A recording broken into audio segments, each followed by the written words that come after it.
So hello all, good morning. So interview సిరీస్లో day 2. ఇవాళ day 2 అండి. ఓకే, ఇవాళ సెకండ్ డే. ఇవాళ ఇంటర్వ్యూ సిరీస్లో సెకండ్ డే. సో ఇక్కడ మనకు లాజిక్ ఏంటంటే ఇక్కడ మన వాళ్ళు, ఓకే సార్, మీరు క్వశ్చన్స్ చెప్తున్నారు, ఓకే క్వశ్చన్స్ ఇస్తున్నారు, తర్వాత ఇంటర్వ్యూ ఆన్సర్ అని ఇస్తున్నారు, ఆ తర్వాత ఎక్స్ప్లెనేషన్ అంతా చాలా ఎక్కువగా ఇస్తున్నారు. ఓకే, ఇదంతా ఇంటర్వ్యూలో చెప్పాలన్నా సార్, ఇంత పెద్దగా చెప్పాల్సి వస్తుంది సార్ అని క్వశ్చన్ అడుగుతున్నారు. ఓకే, అవసరమా? నిజంగా మనకు అంత అవసరం ఏం లేదు. మనము ఇదంతా చెప్తా కూర్చుంటామా? వాళ్ళకి అంత టైం ఉంటుందా? వాళ్ళంతా వింటా కూర్చుంటారా? వినరు. మరి ఎందుకు సార్ మాకు ఇంత చెప్తున్నారు? ఎందుకంటే కాన్సెప్ట్ వింటున్న మీకు దాని మీద కమాండ్ ఉండాలి, దాని మీద పట్టు ఉండాలి, దాని మీద హోల్డ్ ఉండాలి. అంటే ఆ సబ్జెక్ట్లో ఏమైతే మనము చెప్తున్నామో వేరే వాళ్ళకి, అంటే ఇంటర్వ్యూలో మనం చెప్తున్నాం వాళ్ళకి, మనకి ఇప్పుడు ఏమవ్వాలంటే ఆ కాన్సెప్ట్ మనకు క్లారిటీగా ఉండాలి కదా. మనకు క్లారిటీగా ఉండాలి. అప్పుడు మాత్రమే మనము వేరే వాళ్ళకు ఎక్స్ప్లెయిన్ చేయగలము. ఎక్స్ప్లెయిన్ చేసినా కానీ పర్ఫెక్ట్గా వస్తుంది, ఏంటి రాదు. అంతే కదా. సో అలా ఉండటం కోసం అని చెప్పి మనం ఏం చేస్తున్నాం అంటే క్వశ్చన్ ఇస్తున్నాము. ఓకే, క్వశ్చన్లో కూడా డిఫరెంట్ వేస్లో ఏదైనా ఉంటే అది ఇస్తున్నాము. ఆ తర్వాత ఇంటర్వ్యూ ఆన్సర్ ఇస్తున్నాము. ఓకే, సో మనం ఏం చెప్పాలి అంటే ఏదైనా ఒక క్వశ్చన్ అడిగితే వాళ్ళకు ఇంటర్వ్యూ ఆన్సర్ సరిపోతుంది. ఒకవేళ ఇంటర్వ్యూ ఆన్సర్తో పాటు ఇంటర్వ్యూ ఆన్సర్తో పాటు ఇంకొంచెం ఇన్ఫర్మేషన్ ఏమైనా ఇవ్వాలనుకుంటే బేసిక్గా స్ట్రక్చర్ వాళ్ళు ఏదైనా అడిగితే ఇంకా ఓకేనా, ఆ సింటాక్స్ లాంటివి మనం ఇచ్చేసి సరిపోతుంది. మరి ఇంత డీటెయిల్గా ఎందుకు ఇస్తున్నారు సార్ మీరు అంటే, రీజన్ ఏంటంటే మీకు ఎప్పుడైనా సరే నేను కాన్సెప్ట్ ఎక్స్ప్లెయిన్ చేస్తున్నప్పుడు నేను ఏం చేస్తాను, వీలైనంత వరకు డీటెయిల్గా నేను ఎక్స్ప్లెయిన్ చేయడానికి ట్రై చేస్తాను. డీటెయిల్గా ఎక్స్ప్లెయిన్ చేయడానికి ట్రై చేస్తాను. రీజన్ ఏంటంటే ఎంత డీటెయిల్డ్గా మనం అర్థం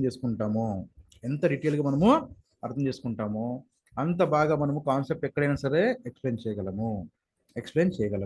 కాబట్టే నేను కొంచెం డీటెయిల్గా ఇస్తాను. అంతే తప్ప ఇదంతా మీరు చెప్పమని కాదు, ఇదంతా మీరు అక్కడ ఇంటర్వ్యూలో ప్రజెంట్ చేస్తారని కాదు. ఓకేనండి. మనకు మెయిన్గా ఏమవసరం, ఫస్ట్ క్వశ్చన్ ఏంటి. ఓకే, సో క్వశ్చన్ని మనము ఎలాగ అర్థం చేసుకుంటాము first thing. Okay, so can you elaborate on the purpose and functionality of the meta tag within hypertext markup language లేదా HTML, what it may be. Okay, ఇది question లేదా question number 2 ఏమంటాం, next same question ఏమంటున్నాం మనము, అంటే what does the meta tag do in HTML. Meta tag ఏం చేస్తుంది HTML-లో? Okay, and తర్వాత how is the meta tag used to provide meta data out and HTML document. అంటే ఇక్కడ మనం అర్థం చేసుకోవాల్సిన విషయం ఏంటంటే క్వశ్చన్ అడగచ్చు. ఓకేనండి. ఇక్కడ ఓకేనా, మెటా ట్యాగ్ ఇన్ HTML, ఇది కాన్సెప్ట్. మెటా ట్యాగ్ సంబంధించినటువంటి దాని గురించి అడుగుతున్నారు, అంతే క్వశ్చన్. అయితే ఇందులో ఏమంటున్నాం, పర్పస్ అండ్ ఫంక్షనాలిటీ అన్నారు, లేదా ఏం చేస్తుంది what does the meta tag అంటున్నారు, లేదా ఓకే మెటా ట్యాగ్ ని యూజ్డ్ ప్రొవైడ్ మెటా డేటా చేయడానికి how is the meta tag used. ఓకేనండి, మెటా ట్యాగ్ ఎలా ఉపయోగించుకుంటారు, ఓకేనా, provide meta data about information అంటున్నారు. సో ఎలా తిప్పినా క్వశ్చన్ అంతా అదే. ఓకే, ఇప్పుడు మీ క్వశ్చన్ మీకు అర్థం అవ్వడం కోసమని నేను ఇన్ని రకాలు చెప్పాను, అంతే తప్ప లేదనుకోండి నేను సింపుల్గా చెప్తున్నాను చూడండి.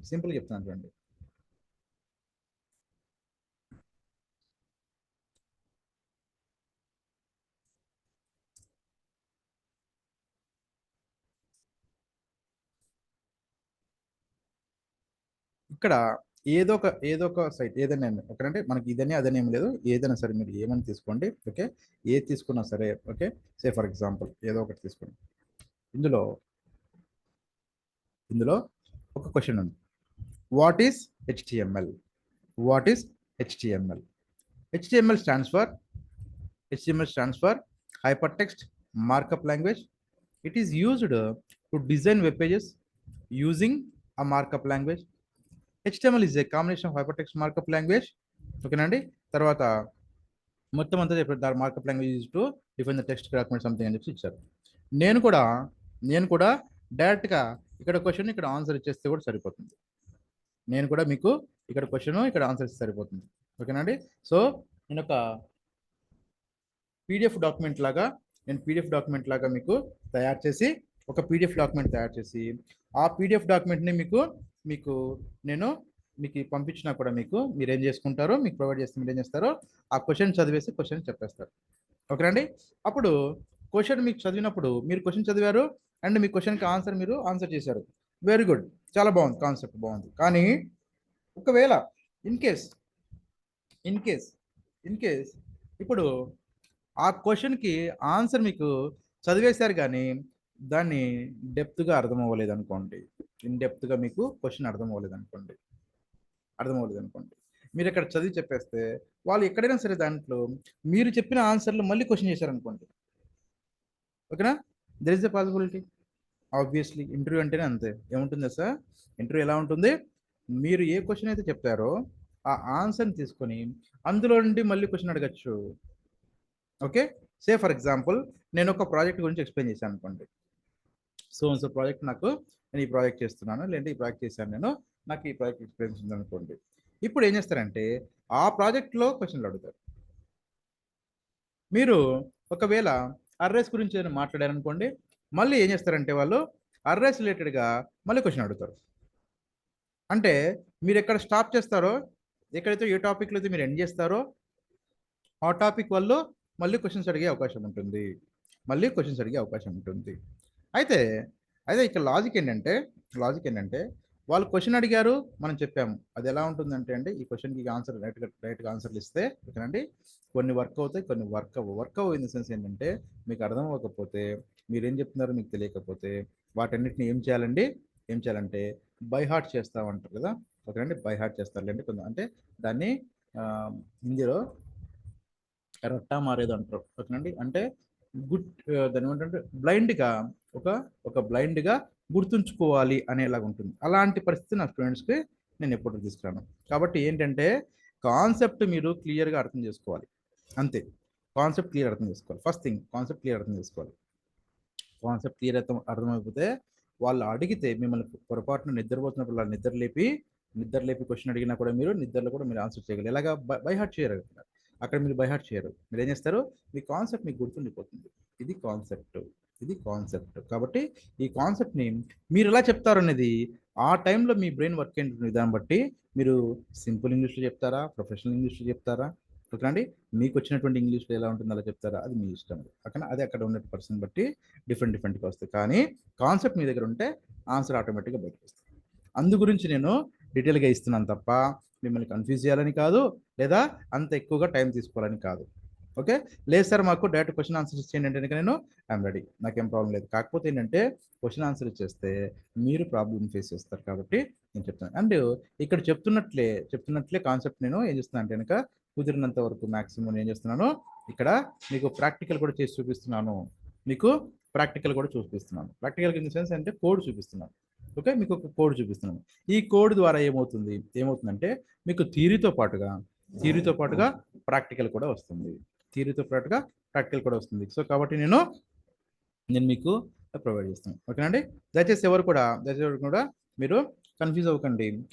సింపుల్ లాజిక్ ఏంటంటే నేను క్వశ్చన్ చెప్తున్నాను, ఆ క్వశ్చన్కి ఆన్సర్ ఇస్తున్నాను, ఇంతవరకే మీ ఆన్సర్. తర్వాత మీరు ఏదైనా సరే వాళ్ళకి ఎక్స్ప్లెయిన్ చేయాలనుకుంటే అవసరమైతే కనుక మీరు ఈ కాన్సెప్ట్ అంతటిని మీరు అండర్స్టాండ్ చేసుకోండి. ఫస్ట్ మీరు అర్థం చేసుకోండి. మీరు అర్థం చేసుకుంటే వాళ్ళకి ఏంటంటే ఇదంతటిని కలిపి మీరు చాలా షార్ట్ ఫామ్లో కూడా మీరు చెప్పచ్చు. ఎలా చెప్పచ్చు, ఇంత లెంతీగా ఉన్నటువంటి దాన్ని మీరు ఏం చేయొచ్చు, షార్ట్ ఫామ్లో చెప్పేయచ్చు. ఎప్పుడైతే మీకు కాన్సెప్ట్ క్లియర్గా అర్థమవుతుందో. కాన్సెప్ట్ అర్థమవకపోతే చెప్పలేం. ఓకే, సరే. మనము ప్రీవియస్ క్లాస్లో అంటే డే 1 ఇంటర్వ్యూ సిరీస్లో డే 1లో మనం ఏం చేసామంటే మనము 7 క్వశ్చన్స్ చెప్పాము.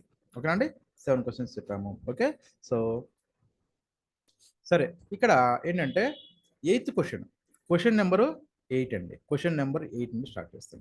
Okay, so before starting question number 8 ఏంటంటే దయచేసి ఇవి ఈ క్వశ్చన్స్ని మనము యూట్యూబ్లో మనం ఇస్తున్నామండి. ఓకే, యూట్యూబ్లో ఈ సిరీస్ మనము కొన్ని సిరీస్ మాత్రము కొన్ని సెషన్స్ మాత్రము యూట్యూబ్లో కూడా మనం ప్రొవైడ్ చేస్తున్నాము. దయచేసి యూట్యూబ్ యొక్క లింక్ మీకు షేర్ చేస్తాను, ప్రతి ఒక్కరికి లింక్ షేర్ చేస్తాను.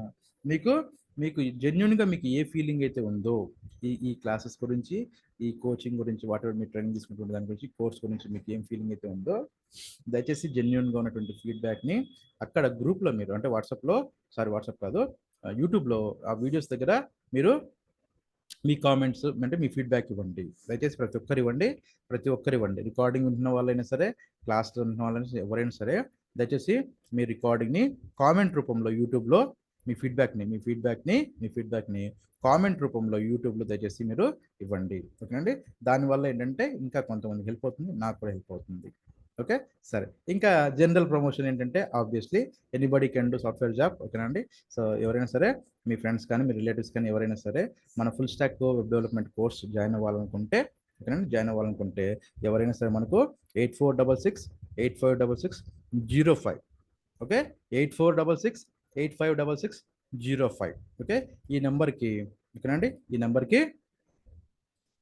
వాళ్ళు వాట్సాప్లో పింగ్ చేసినా కూడా, ఓకేనండి, వాట్సాప్లో పింగ్ చేసినా కూడా లేదా మనకు కాల్ చేసినా కూడా మన టీము వాళ్ళకి ఆన్సర్ చేసి వాళ్ళ డౌట్స్ అన్ని క్లారిఫై చేసి, ఓకేనండి, వాళ్ళ కోర్స్ ఏదైనా సరే జాయిన్ అవ్వాలనుకుంటే మనము హెల్ప్ చేస్తాం. ఓకేనండి, 8466 8566 ఓకేనండి, ఇది మన కాంటాక్ట్ నెంబర్. ఈ కాంటాక్ట్ నెంబర్కి వాట్సాప్ ఉంది అండ్ డైరెక్ట్ కాల్ కూడా చేయమని చెప్పండి.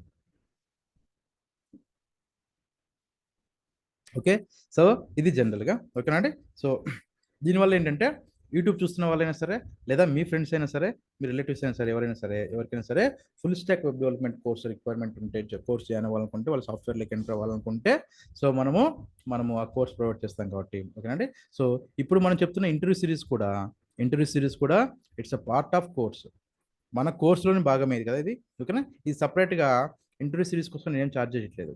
ఓకేనండి, ఇంటర్వ్యూ సిరీస్ కోసమని నేను సపరేట్గా ఛార్జెస్ ఏం చేయట్లేదు. నేను ఏం చేస్తున్నాను, మన కోర్సులోనే ఇట్స్ అ పార్ట్. ఓకేనండి, మన కోర్సులోని భాగంగా ఇంటర్వ్యూ సిరీస్ని నేను చెప్తున్నాను. సో కాబట్టి నెక్స్ట్ ఎవరికైనా సరే ఎవరికైనా సరే దయచేసి హెల్ప్ చేయండి, చెప్పండి. ఓకేనండి, తర్వాత యూట్యూబ్ ఛానల్ మనది. ఓకేనా, మన యూట్యూబ్ ఛానల్ ఉంది, మన నేమ్తో anybody can do software job తోటి ఉంది. ఆ లింక్స్ కూడా మీకు నేను ప్రొవైడ్ చేస్తాను. ఓకే, ప్రీవియస్ వీడియోస్ ఉన్నాయి కదా, ఎస్టర్డే మనము ఇంటర్వ్యూ సిరీస్ ఒకటి స్టార్ట్ చేసాము. ఓకే, సో తర్వాత ఇవాళ సెకండ్ డే ఈ వీడియోస్ నేను యూట్యూబ్లో మనం అప్లోడ్ చేస్తాము. యూట్యూబ్లో అప్లోడ్ చేసిన తర్వాత వాటి లింక్స్ మనకు మీ వాట్సాప్ గ్రూప్లో, ఓకేనండి, వాట్సాప్ గ్రూప్లో మీకు షేర్ చేస్తాము. దయచేసి ఈ క్లాస్ అయిన తర్వాత ప్రతి ఒక్కరు కూడా ఆ వీడియోస్ చూడండి. ఓకేనా, ఇప్పుడు మనం చెప్పిన క్లాస్ ఇదే. ఓకేనా, ఆ వీడియోస్ ఏం చేస్తారంటే ప్రతి ఒక్కరు దయచేసి ప్రతి ఒక్కరు కూడా మీ జెన్యున్ ఫీడ్బ్యాక్ ఏమైతే ఉందో, ఓకేనండి, మీకు నచ్చిందా నచ్చట్లేదా, మీకు ఎలా ఉంది, క్లాసెస్ అర్థమవుతున్నాయా లేదా, ఓకేనా, వాటి మీకు యూస్ఫుల్ అవుతుందా లేదా, ఓకేనండి, ఏదైనా సరే మీకు, ఓకేనా, ఇంటర్వ్యూ సిరీస్ గురించి కావచ్చు, ఎంటైర్ కోర్స్ గురించి కావచ్చు, ఏదైనా సరే టీచింగ్ మెథడ్ గురించి కావచ్చు, ఏదైనా సరే మీకు నచ్చినటువంటి ఫీడ్బ్యాక్, మీకు ఏదైతే కనుక జెన్యున్గా ఫీలింగ్ ఉందో ఆ ఫీడ్బ్యాక్ని మీరు ఇక్కడ కామెంట్ రూపంలో దయచేసి ప్రతి ఒక్కరు ఇవ్వండి. ఓకేనండి, ఇట్స్ హంబుల్ రిక్వెస్ట్. ఓకేనండి, సో దీనివల్ల ఏమవుతుందంటే మీ ఫీడ్బ్యాక్ చూసిన తర్వాత స్టూడెంట్స్గా మీరు ఇచ్చే ఫీడ్బ్యాక్ చూసిన తర్వాత ఇంకెవరికైనా సరే ఎవరైనా కొత్తగా జాయిన్ అవ్వాలనుకుంటే వాళ్ళకి ఏంటంటే ఈ ఫీడ్బ్యాక్ చూస్తే కనుక జెన్యున్గా వాళ్ళకి మీకు ఏమనిపిస్తుందో చూస్తే వాళ్ళు కూడా ఏదైనా సరే ఇంట్రెస్ట్ ఉంటే కనుక జాయిన్ అవ్వడానికి అవకాశం ఉంటుంది. ఇది ఫస్ట్ థింగ్, కామెంట్ ఖచ్చితంగా చేయండి దయచేసి. ఓకే, తర్వాత చిన్న ఇదేంటంటే ఎలాగో యూట్యూబ్ ఛానల్ ఉంది కాబట్టి, ఓకేనా, ప్రతి ఒక్కరు సబ్స్క్రైబ్ చేసుకోండి. Okay, anybody can do software job మన యూట్యూబ్ ఛానల్. ఓకేనండి, జస్ట్ సబ్స్క్రైబ్ చేసుకోండి. ఓకేనండి, ప్రతి ఒక్కరు సబ్స్క్రైబ్ చేయండి. ఆ తర్వాత ఒక చిన్న లైక్ ఉంటుంది. ఓకేనండి, మీకు నచ్చితే లైక్ కొట్టండి. ఓకే, సో తర్వాత ఆ తర్వాత ఇంకేముంటాయి, సబ్స్క్రైబ్ ఓకేనా? కామెంట్ కంపల్సరీ చేయండి, సబ్స్క్రైబ్ చేసుకోండి, తర్వాత ఒక లైక్. ఓకే, సో ఇంకెవరికన్నా మీ వాళ్ళకి మీ ఫ్రెండ్స్ కానీ ఎవరికైనా అంటే కుదిరితే ఇంకా షేర్ చేయండి. ఓకేనా? కుదిరితే షేర్ చేయండి. ఓకే, సో ఓకేనా అండి? సరే, ఇది ప్రమోషన్. ఓకేనా? అయిపోయింది, ప్రమోషన్ అయిపోయింది. మన సబ్జెక్ట్. ఓకే, సరే, మన సబ్జెక్ట్ సరే. ఓకే, సో మనము ప్రీవియస్ క్లాసెస్లో ఏంటంటే క్వశ్చన్ నెంబర్ 1 నుండి చూసాము. మనం క్వశ్చన్ నెంబర్ 1 చూసాము. ఓకేనండి? క్వశ్చన్ నెంబర్ 1 నుండి చూసాము టిల్ టిల్ క్వశ్చన్ నెంబర్ 7 వరకు చూసాం. ఓకేనండి? టిల్ క్వశ్చన్ నెంబర్ 7 వరకు చూసాం.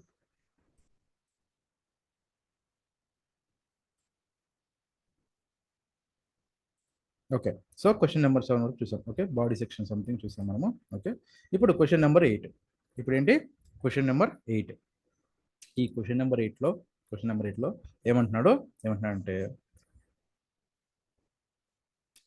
Here are a few ways to rephrase your question. Okay, about the meta tag. ఏమంటున్నారు? మెటా ట్యాగ్ గురించి క్వశ్చన్ అడుగుతున్నారు.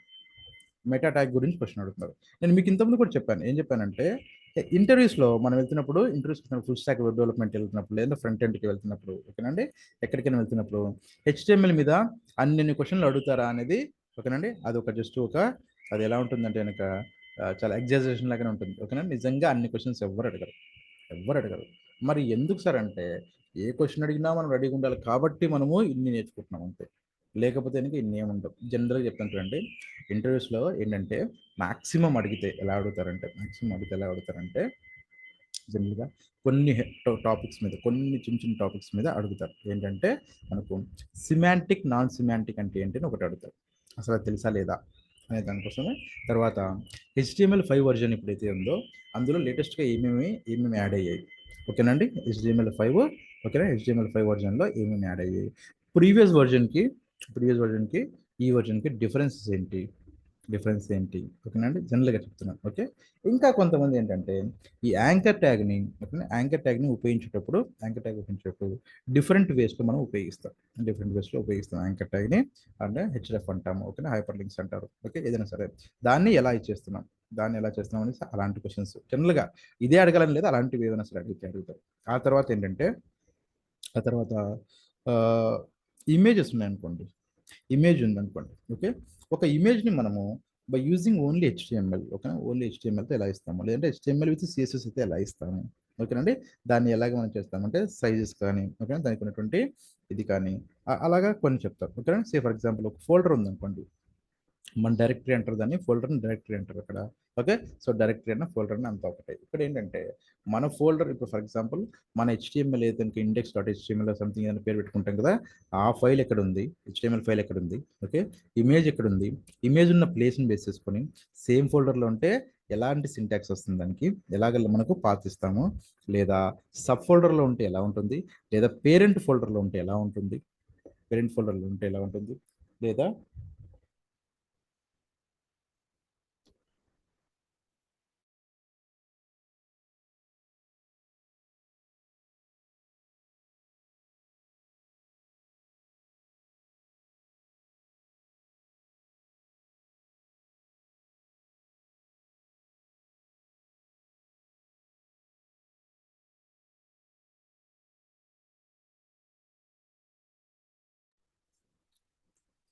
తర్వాత ఇక్కడ మనకేంటంటే ఇమేజెస్ని ఇమేజెస్ని మనకు ఇమేజెస్ని మనము ఎన్ని విధాలుగా మనము దాన్ని ఎంబెడ్ చేస్తామంటే, ఎంబెడ్ అంటే ఇన్సర్ట్ చేస్తాం కానీ, ఓకేనా, దాన్ని ఎలా చేస్తామని చెప్పి అలాంటి క్వశ్చన్ అడగచ్చు. ఓకేనండి, ఇందులో లాజిక్ కూడా ఉంటుంది. ఇమేజెస్ ఏంటంటే మీరు డైరెక్ట్గా మీరు ఎక్స్టర్నల్ లింక్లో కూడా తీసుకోవచ్చు. ఓకే, తర్వాత మన సేమ్ ఫోల్డర్లో తీసుకోవచ్చు, లేదా సబ్ ఫోల్డర్స్ ఉంటాయి. ఓకేనా, సబ్ ఫోల్డర్లో తీసుకోవచ్చు. అది ఎలా తీసుకుంటాము అనేటువంటిది కూడా క్వశ్చన్ అడగచ్చు. తర్వాత లేదనుకుంటే వీడియోకి సంబంధించినటువంటి క్వశ్చన్స్ ఉన్నాయనుకోండి, మనం వీడియోని చేస్తాం కదా, వీడియోకి సంబంధించిన క్వశ్చన్స్ అంటే వీడియోలో కంట్రోల్స్ ఉన్నాయి కదా, వీడియో కంట్రోల్స్ ఉంది. ఓకేనా, వీడియో కంట్రోల్స్ ఏంటంటే మనకు మ్యూటెడ్ అని ఉంటుంది. ఓకేనా, మ్యూట్ చేస్తాం కదా మనము, ఆ మ్యూట్ని డైరెక్ట్గా మన కోడ్లోనే రాసిస్తే కనుక అది మ్యూట్ అయిపోతుంది. ఓకే, మనం డైరెక్ట్గా మౌస్ పెట్టి ఇలాగా మ్యూట్ చేయక్కర్లేదు, డైరెక్ట్గా మ్యూటెడ్ అని ఇస్తే అయిపోతుంది. లేదా లూప్ అని ఉంటుంది, ఓకేనండి, ఈ లూప్ అని ఇస్తే, లూప్ అంటే ఇంకా ఇప్పుడు ఫర్ ఎగ్జాంపుల్ ఒక వీడియో ఒక 30 సెకండ్స్ ఉంది అనుకుందాం 30 సెకండ్స్ ఉంటే ఈ 30 సెకండ్స్ అయిపోతానే, ఓకే, 30 సెకండ్స్ అవ్వగానే ఏం చేస్తామంటే నెక్స్ట్ ఆటోమేటిక్గా మళ్ళీ జీరో అండి, మళ్ళీ మళ్ళీ ఫస్ట్ 0 1 అట్లా మళ్ళీ వస్తుంది. అంటే అదే ఆ వీడియో ఏదైతే ఉంటుందో అదే దాన్ని లూప్లో వస్తుంది అనమాట. ఓకే అంటే తర్వాత తర్వాత మళ్ళీ రిపీటెడ్గా అదే వస్తుంటుంది. అలా చేసుకోవచ్చు. తర్వాత ఇప్పుడు వీడియో ఓపెన్ అవ్వగానే మనము నార్మల్గా లూప్ లేకుండా ఏం లేకుండా ఉంటాయి. నార్మల్గా వీడియో ఓపెన్ అవ్వగానే మనం ఆన్ చేసిన తర్వాత ప్లే అండ్ పాజ్ ఉంటుంది కదా, ప్లే చేసేంత వరకు ఓకేనండి, అక్కడ మనకు ఆ స్క్రీన్ మీద మనకి ఏదైనా ఒకటి కనిపించాలనుకోండి. ఓకేనా, దాన్ని మనం ఏంటంటే ఒక పోస్టర్ రూపంలో మనం అంటే మనకి ఏదైనా సరే మనకు నచ్చినటువంటి ఒక ఇమేజ్ని కానీ ఒక ఇమేజ్ని మనం అక్కడ డిస్ప్లే చేసుకోవచ్చు. ఒక ఇమేజ్ని డిస్ప్లే చేస్తే అది పోస్టర్. అంటే వీడియో వేరు, ఓకే వీడియో ఏమైనా ఉన్నాయి కానీ వీడియో కంటే ముందే జస్ట్ అది ఓపెన్ అవ్వగానే మనకు కనిపించే ఇమేజ్, ఓకే మనకు కనిపించే ఒక ఇమేజ్ లాగా పెట్టేస్తే ఆ ఇమేజ్ ఏంటంటే ఎప్పటి వరకు మీరు ఆ వీడియోని మీరు ప్లే చేసేంత వరకు అది ఆ ఇమేజ్ కనిపిస్తుంటుంది. ఇలా కొన్ని డిఫరెంట్ ఉన్నాయి. ఓకే, వాటి మీద క్వశ్చన్స్ అడగచ్చు, ఓకే. లేకపోతే ఫామ్స్ ఉన్నాయి, లేకపోతే ఇంకా మనకు ఫామ్స్ ఉన్నాయి. హెచ్టిఎంఎల్లో ఫామ్స్ ఉంటాయి కదా, ఆ ఫామ్ రిలేటెడ్గా ఇన్పుట్ టైప్స్ డిఫరెన్స్ ఉన్నప్పుడు ఓకే అండి అలాంటి వాటి మీద అడగచ్చు. ఓకే, మనం ఎంత ప్రిపేర్ అయినా సరే హెచ్టిఎంఎల్ మీద ఏంటంటే ఎంత ప్రిపేర్ అయినా సరే వాళ్ళు ఎక్కడో ఒక క్వశ్చన్ 2 క్వశ్చన్లు అడిగితే అడగచ్చు, లేకపోతే అడగకుండా కూడా పోవచ్చు. ఓకేనండి. సో కాబట్టి ప్రిపరేషన్ మనకి ఇంపార్టెంట్ కాబట్టి మనం ప్రిపేర్ అవుతున్నాం. ఓకేనండి. ఎవరు కూడా దయచేసి కంగారు పడకండి. ఇన్ని క్వశ్చన్స్ ఉంటే ఇంత చేస్తే మనకు అవసరమా అనేసి. ఏం కాదు. ఓకేనండి, ఏం కాదు. ఎందుకంటే మనం వెళ్తున్నది ఇంటర్వ్యూ కాబట్టి, జాబ్ కావాలి కాబట్టి. ఓకే, చాలా సింపుల్గా కూడా మనకు జాబ్లు వస్తాయి. ఎలాగా వాళ్ళ క్వశ్చన్స్ కూడా ఒక 2 3 కాన్సెప్ట్లు ఏదైనా సరే అడిగి కూడా మీకు జాబ్లు ఇస్తారు. అది ఏదైనా అడగచ్చు, జావాలో అడగచ్చు, జావా స్క్రిప్ట్లో అడగచ్చు, రియాక్ట్ జెస్ట్లో అడగచ్చు, ఎక్కడైనా అడగచ్చు. వాళ్ళ రిక్వైర్మెంట్ ఏమైనా ఉండొచ్చు. ఓకేనండి, బేసిక్స్ ఏదైనా సరే వాళ్ళు ఏదైనా సరే అడిగి మీకు జాబ్ ఇవ్వచ్చు. కానీ మనం మాత్రం ప్రిపేర్ అవ్వాలి కాబట్టి, ఓకేనా, మనం ప్రిపేర్ అవ్వాలి కాబట్టి మనం ప్రిపేర్ అవుతున్నాం. ఓకేనండి, సరే. ఓకే, సరే. ఇప్పుడు క్వశ్చన్, ఓకే, ఎందుకు ఇదంతా చెప్పాల్సి వస్తుందంటే మీలో ఎవరికైనా సరే సార్ మాకు ఇంటర్వ్యూ సిరీస్ అని చెప్పేసి మాకు ఇంత పెద్ద కాన్సెప్ట్ ఎక్స్ప్లెయిన్ చేస్తున్నారు, మొత్తం అంతా ఇంత పెద్ద కాన్సెప్ట్ ఎక్స్ప్లెయిన్ చేస్తే మేము అన్ని మొత్తం అంతా మళ్ళీ చదివినట్టు అయిపోతుంది, మేము మళ్ళీ చదివినట్టు అవ్వాలనే మీకు ఎక్స్ప్లెయిన్ చేస్తున్నాం. మీరు మళ్ళీ అదే కాన్సెప్ట్ అంతా చదివినట్టు అవ్వాలని మీకు ఎక్స్ప్లెయిన్ చేస్తున్నాం. అంతే తప్ప లేదు సార్ మనకు అలా వద్దు అనుకుంటే కనుక నార్మల్గా ఏంటంటే క్వశ్చన్ ఆన్సర్ డైరెక్ట్ ఎక్స్ప్లెయిన్ చేస్తే అక్కడక్కడ చెప్పేస్తే అయిపోతుంది. క్వశ్చన్ ఇచ్చేసి ఆన్సర్ చేసి మీరు చదువుకోండి అంటే ఇంకా అయిపోయింది దాంట్లో. కానీ అలా కాకుండా మనకు ఈ మొత్తం అంతా కాన్సెప్ట్ అంతా మీకు క్లారిటీగా ఉండాలి. ఫస్ట్ టైం వింటున్న వాళ్ళైతే వాళ్ళకు బ్రెయిన్లో పడిపోవాలి. సెకండ్ టైం థర్డ్ టైం వింటున్న వాళ్ళకి ఆల్రెడీ మనకు ఉంటుంది కాబట్టి ఇది మళ్ళీ ఒక రివిజన్ లాగా అవ్వాలని చెప్పి చెప్తున్నాను. ఓకేనండి, సరే. క్వశ్చన్ అది ఏం question, what does the meta tag do in HTML? Questions మీరు ఇక్కడ ఏమున్నా సరే క్వశ్చన్స్ అంతా సేమే. దాని ఆన్సర్ ఏంటి, the meta tag in HTML is a versatile tool used to supply metadata about an HTML document. Okay, metadata అంటే ఏంటి? Metadata is information. మెటాడేటా అంటే ఏంటంటే ఒక ఇన్ఫర్మేషన్. అది దేని గురించి about the document, about the document it self ఏంటి, meta అని ఇక్కడ మెటా ట్యాగ్ ఉపయోగిస్తున్నాం కదా. ఓకే, మనం చెప్పుకున్నాం ఏంటంటే ఇలా యాంగిల్ బ్రాకెట్ ఉండి మధ్యలో ఏదైనా సరే మనం ఇస్తే కనుక దాన్ని ఒక ట్యాగ్ అంటామని చెప్తున్నాం. ఓకేనండి, ట్యాగ్ అంటామని చెప్తున్నాం. ఇదే దీని మీద ఒక చెప్తున్నాం మామూలుగా. ఇక్కడ ఏంటంటే ఫర్ ఎగ్జాంపుల్ ఏదో ఒకటి దాని మీద ఓకేనా ఇలాగ ఫార్వర్డ్ స్లాష్ కూడా ఉంటే దాన్ని ఏమన్నా 2 ఉంటాయి కనుక, ఒకటి ఓపెనింగ్ ట్యాగ్, ఒకటి క్లోజింగ్ ట్యాగ్ 2 ఉన్నాయి. ఓకే, మధ్యలో కంటెంట్ కూడా ఉంటే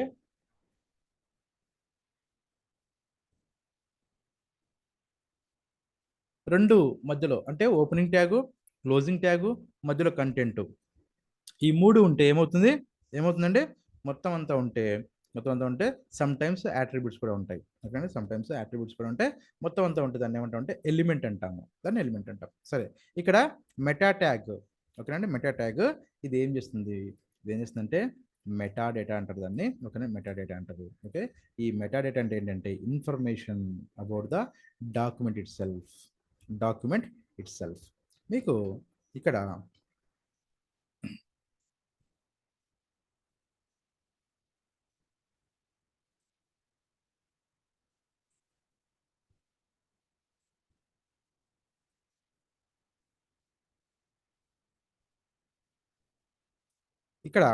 దయచేసి చూడండి.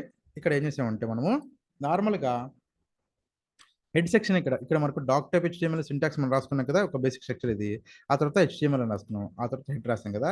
ఈ మెటా అనేటువంటి ఇది ఎక్కడ రాస్తాం మనం అంటే ఈ హెడ్ సెక్షన్లోనే రాస్తాము. ఎక్కడ రాస్తాం మనము? మెటా అనేది హెడ్ సెక్షన్లోనే ఉంటుంది. మెటా అనేది హెడ్ సెక్షన్లోనే ఉంటుంది. ఓకేనండి, మెటా అనేది హెడ్ సెక్షన్లో ఉంటుంది. అయితే అయితే ఇక్కడ ఏం చేసామంటే ఇది not the content user see on the page. మనకు ఒక లాజిక్, సింపుల్ లాజిక్ తెలుసు. ఏం లాజిక్ తెలుసు? హెడ్ సెక్షన్లో రాసేది ఏదైనా సరే, హెడ్ సెక్షన్లో ఇచ్చేటువంటిది ఏదైనా సరే, ఓకేనండి, మనకు బయటికి కనిపించే దానికోసం ఇవ్వము కదా. మనం ఇచ్చేది దేనికోసం ఇస్తాం? హెడ్ సెక్షన్లో. దేనికోసం ఇస్తాం హెడ్ సెక్షన్లో అంటే అది మనకు బయటికి కనిపించదు. ఓకేనండి, అది మనకు బయటకు కనిపించదు. ఓకేనండి. సో ఇక్కడ ఏమంటున్నారు?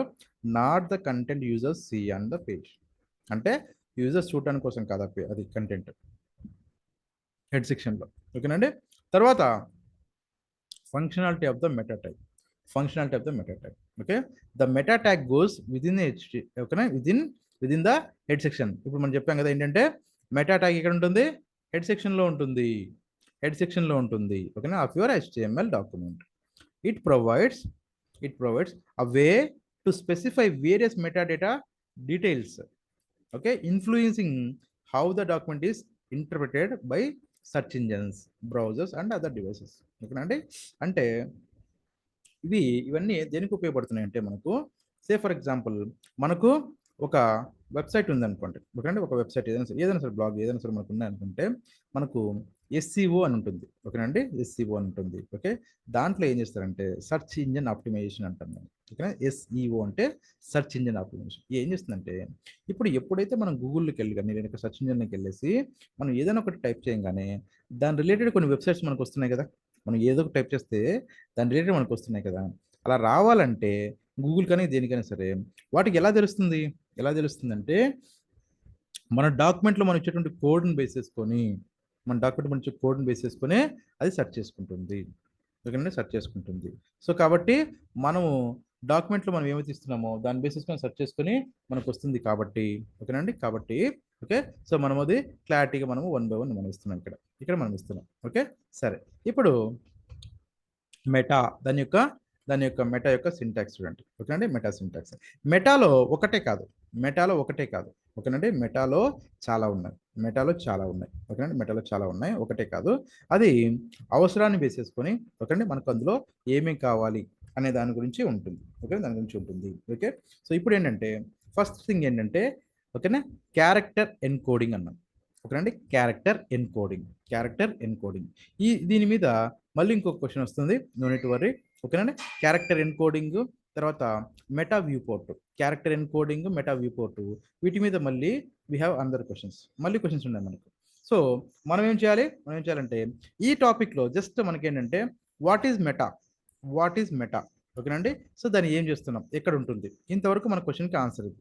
ఓకేనండి, మన క్వశ్చన్కి ఆన్సర్ ఏంటంటే మెటా ట్యాగ్ అనేది ఎక్కడ ఉంటుంది. ఓకే, మెటా ట్యాగ్ అంటే ఏంటి? మెటా ట్యాగ్ అనేది ఒక information. Meta data is information about the document it self, దానికి సంబంధించిన ఇన్ఫర్మేషన్. అది ఎక్కడ ఉంటుంది? హెడ్ సెక్షన్లో ఉంటుంది. ఓకే, హెడ్ సెక్షన్లో ఉంటుంది. ఓకే, ఆ తర్వాత మనకు ఇందులో ఏమేమి ఉన్నాయంటే కనుక కొన్ని జస్ట్ ఏంటంటే క్యారెక్టర్ ఎన్కోడింగ్ అంటాము. దాని యొక్క ఎగ్జాంపుల్ ఏంటంటే మెటా క్యారెక్టర్ సెట్ అంటాం, దీన్ని క్యార్ సెట్ అంటారు. ఓకేనండి, క్యార్ అంటారు, లేదంటే క్యారెక్టర్ అనమాట. నార్మల్ క్యారెక్టర్ సెట్ అంటారు, దాన్ని క్యార్ సెట్ అంటారు. ఎలా అయితే మనము డాక్ టైప్ని ఓకేనా డాక్యుమెంట్ డాక్ టైప్ అంటున్నాం కదా, అలాంటిది ఇది కూడా. ఓకేనండి, క్యార్ సెట్. దీంట్లో UTF-8 అంటే ఉంటుంది. ఓకేనండి, UTF-8 అనేసి. ఓకే, సో దాని గురించి క్వశ్చన్ ఉంది కాబట్టి నేను తర్వాత మీకు అది క్లియర్గా ఎక్స్ప్లెయిన్ చేస్తాను, నో నీడ్ టు వరీ.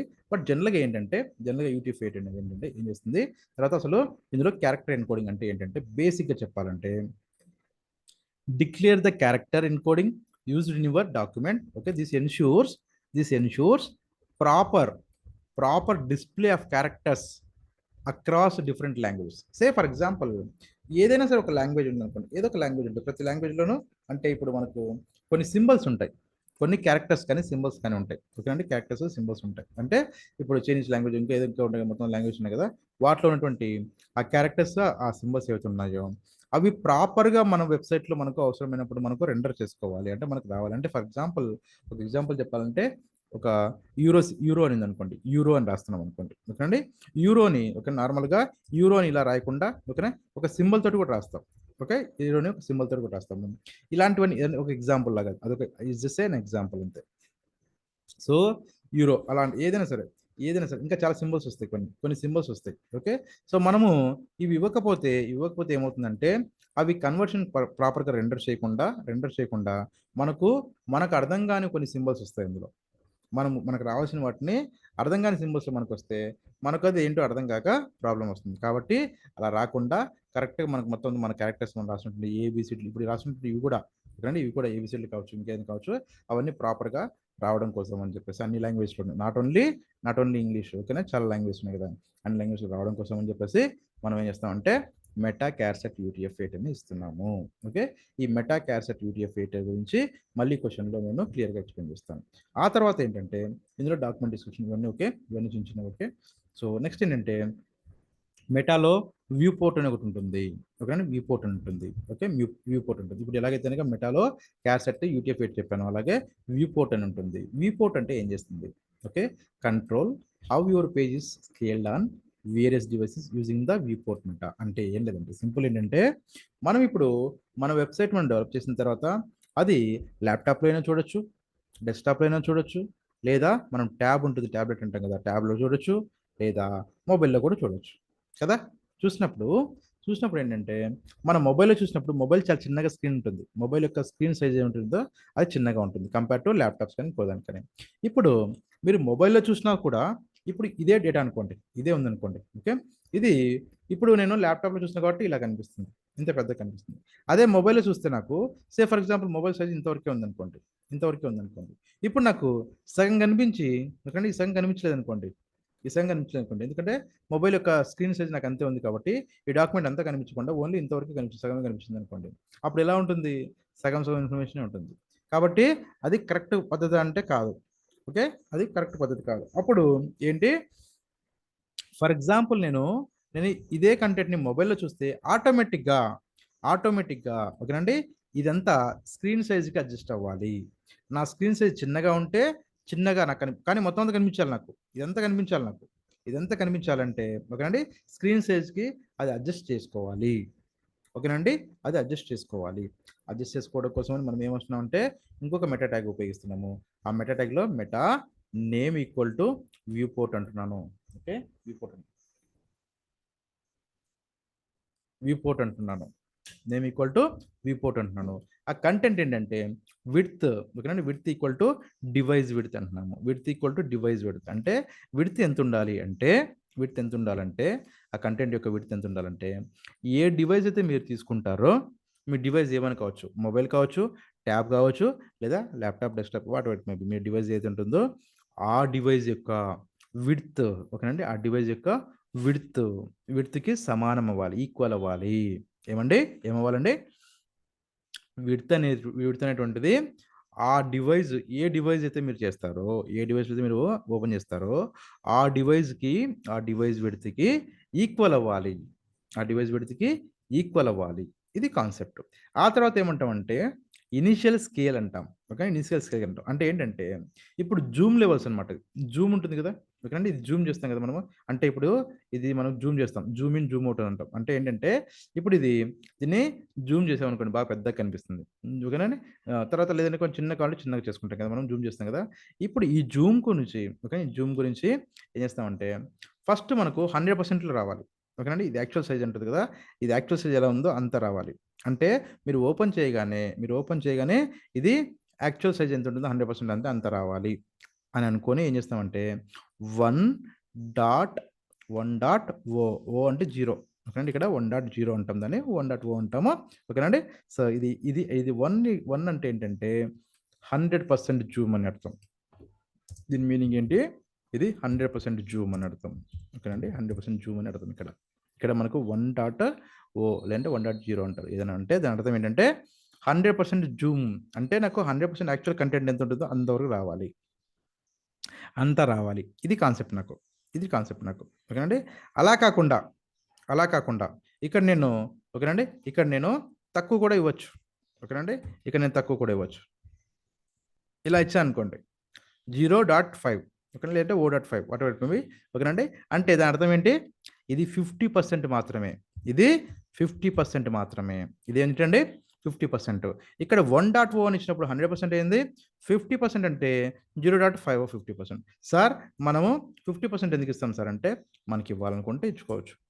0.1 1.0 కాదు, ఇప్పుడు 0.1 అంటే ఎంతండి, ఎంత వస్తుంది, 10% ఆఫ్ ది యాక్చువల్ జూమ్ అనమాట. 10% ఆఫ్ జూమ్లో 10% చేసామనుకోండి ఎంత చిన్నగా కనిపిస్తాయి. ఎలా కనిపిస్తాయి, చిన్నగా కనిపిస్తాయి. 100% ఉంటే ఫుల్ కనిపిస్తాయి, బాగా కనిపిస్తాయి. ఓకే, ఒక 17 ఓకే 16 15 అట్లా ఉంటేనే అలా కూడా కనిపిస్తాయి మనకు. ఓకేనండి, సో మనకు అలా చేసుకోవచ్చు. అయితే ఇప్పుడు 1 కాకుండా నేను 2 కూడా ఇవ్వచ్చు సార్, ఇవ్వచ్చండి. ఓకేనండి, 2 కూడా ఇవ్వచ్చు అంటే ఇవ్వచ్చు. 2 ఇస్తే ఎంత ఎంత ఎంత అవుతున్నప్పుడు ఎంత అవుతుందంటే 200% అవుతుంది. 2 ఇస్తే 200% అవుతుంది. ఓకేనా, 2 ఇస్తే 200% అవుతుంది. ఓకే, ఇదేంటి మెటాలో మనం ఉపయోగించేటువంటి మెటాలో వ్యూ పోర్ట్కి సంబంధించినటువంటిది. వ్యూ పోర్ట్లో ఏమంటున్నామంటే మనకు కంటెంట్ ఏదైతే ఉంటుందో కంటెంట్ దాని యొక్క విడ్త్ ఎంత ఉండాలంటే దాని equal to device width. A device అయితే మీరు తీసుకుంటారో ఆ డివైస్కి విడ్త్కి సమానంగా ఉండాలంటే మొబైల్లో చూసినా నాకు క్లియర్ కనిపించాలి, ల్యాప్టాప్లో చూసినా క్లియర్ కనిపించాలి, ట్యాబ్లో చూసినా క్లియర్ కనిపించాలి. ఓకే, అలా కాకుండా మొబైల్లో చూసినప్పుడు అసలు సగం సగం కట్ అయిపోయేసి ఓకేనండి, ల్యాప్టాప్ చూసినప్పుడు ఫుల్ కనిపిస్తానికి అది కరెక్ట్ ప్రాసెస్ కాదు కాబట్టి సో దానికోసమని మనం డివైస్ పెడుతుంది రాస్తున్నాం. ఆ తర్వాత ఏమంటున్నాం, initial scale. Okay, initial scale ఎప్పుడైతే అది స్టార్ట్ అవుతుందో ఆ స్టార్ట్ అయినప్పుడు ఆ స్కేల్ మనము బై డిఫాల్ట్గా మనము 1.0 అని ఇస్తాము. అయితే మేము అలా ఇవ్వకుండా మేము వేరే ఇస్తాం సార్, మీ ఇష్టం ఇచ్చుకోవచ్చు. కానీ జనరల్గా ఏం చేస్తారంటే ఎవరైనా సరే ప్రొఫెషనల్గా మనం ఇస్తాము 1.0 ఓకేనండి, 1.0 అంటారు, 1.0 అంటారు, సంథింగ్ వాట్ మేబీ 1 అనుకోండి. ఓకే, ఇక్కడ ఇచ్చే వాల్యూ ఎంత 1. ఓకే, 1 ఇస్తున్నాం, 1 అంటే 100%. ఓకే, ఇక్కడ ఏమేమి ఇవ్వకూడదు అంటే నెగిటివ్ వాల్యూస్ ఇవ్వకూడదు అంతే. ఇక్కడ ఏమి ఇవ్వకూడదండి, నెగిటివ్ వాల్యూస్ అంటే -1 -2. ఎందుకంటే మనకు జూమ్లో మైనస్ అంటే ఇట్లా రాదు, అంటే జీరోనే కదా, లీస్ట్ అంటే జీరో ఏం కనిపించకుండా. ఓకేనండి, ఏదైనా ఉందంటే కొంత పర్సంటేజ్ ఉంటుంది. సో కాబట్టి ఇక్కడ నెగిటివ్ ఉండదు, ఇక్కడ ఏముండదు, నెగిటివ్ వాల్యూస్ ఉండవు.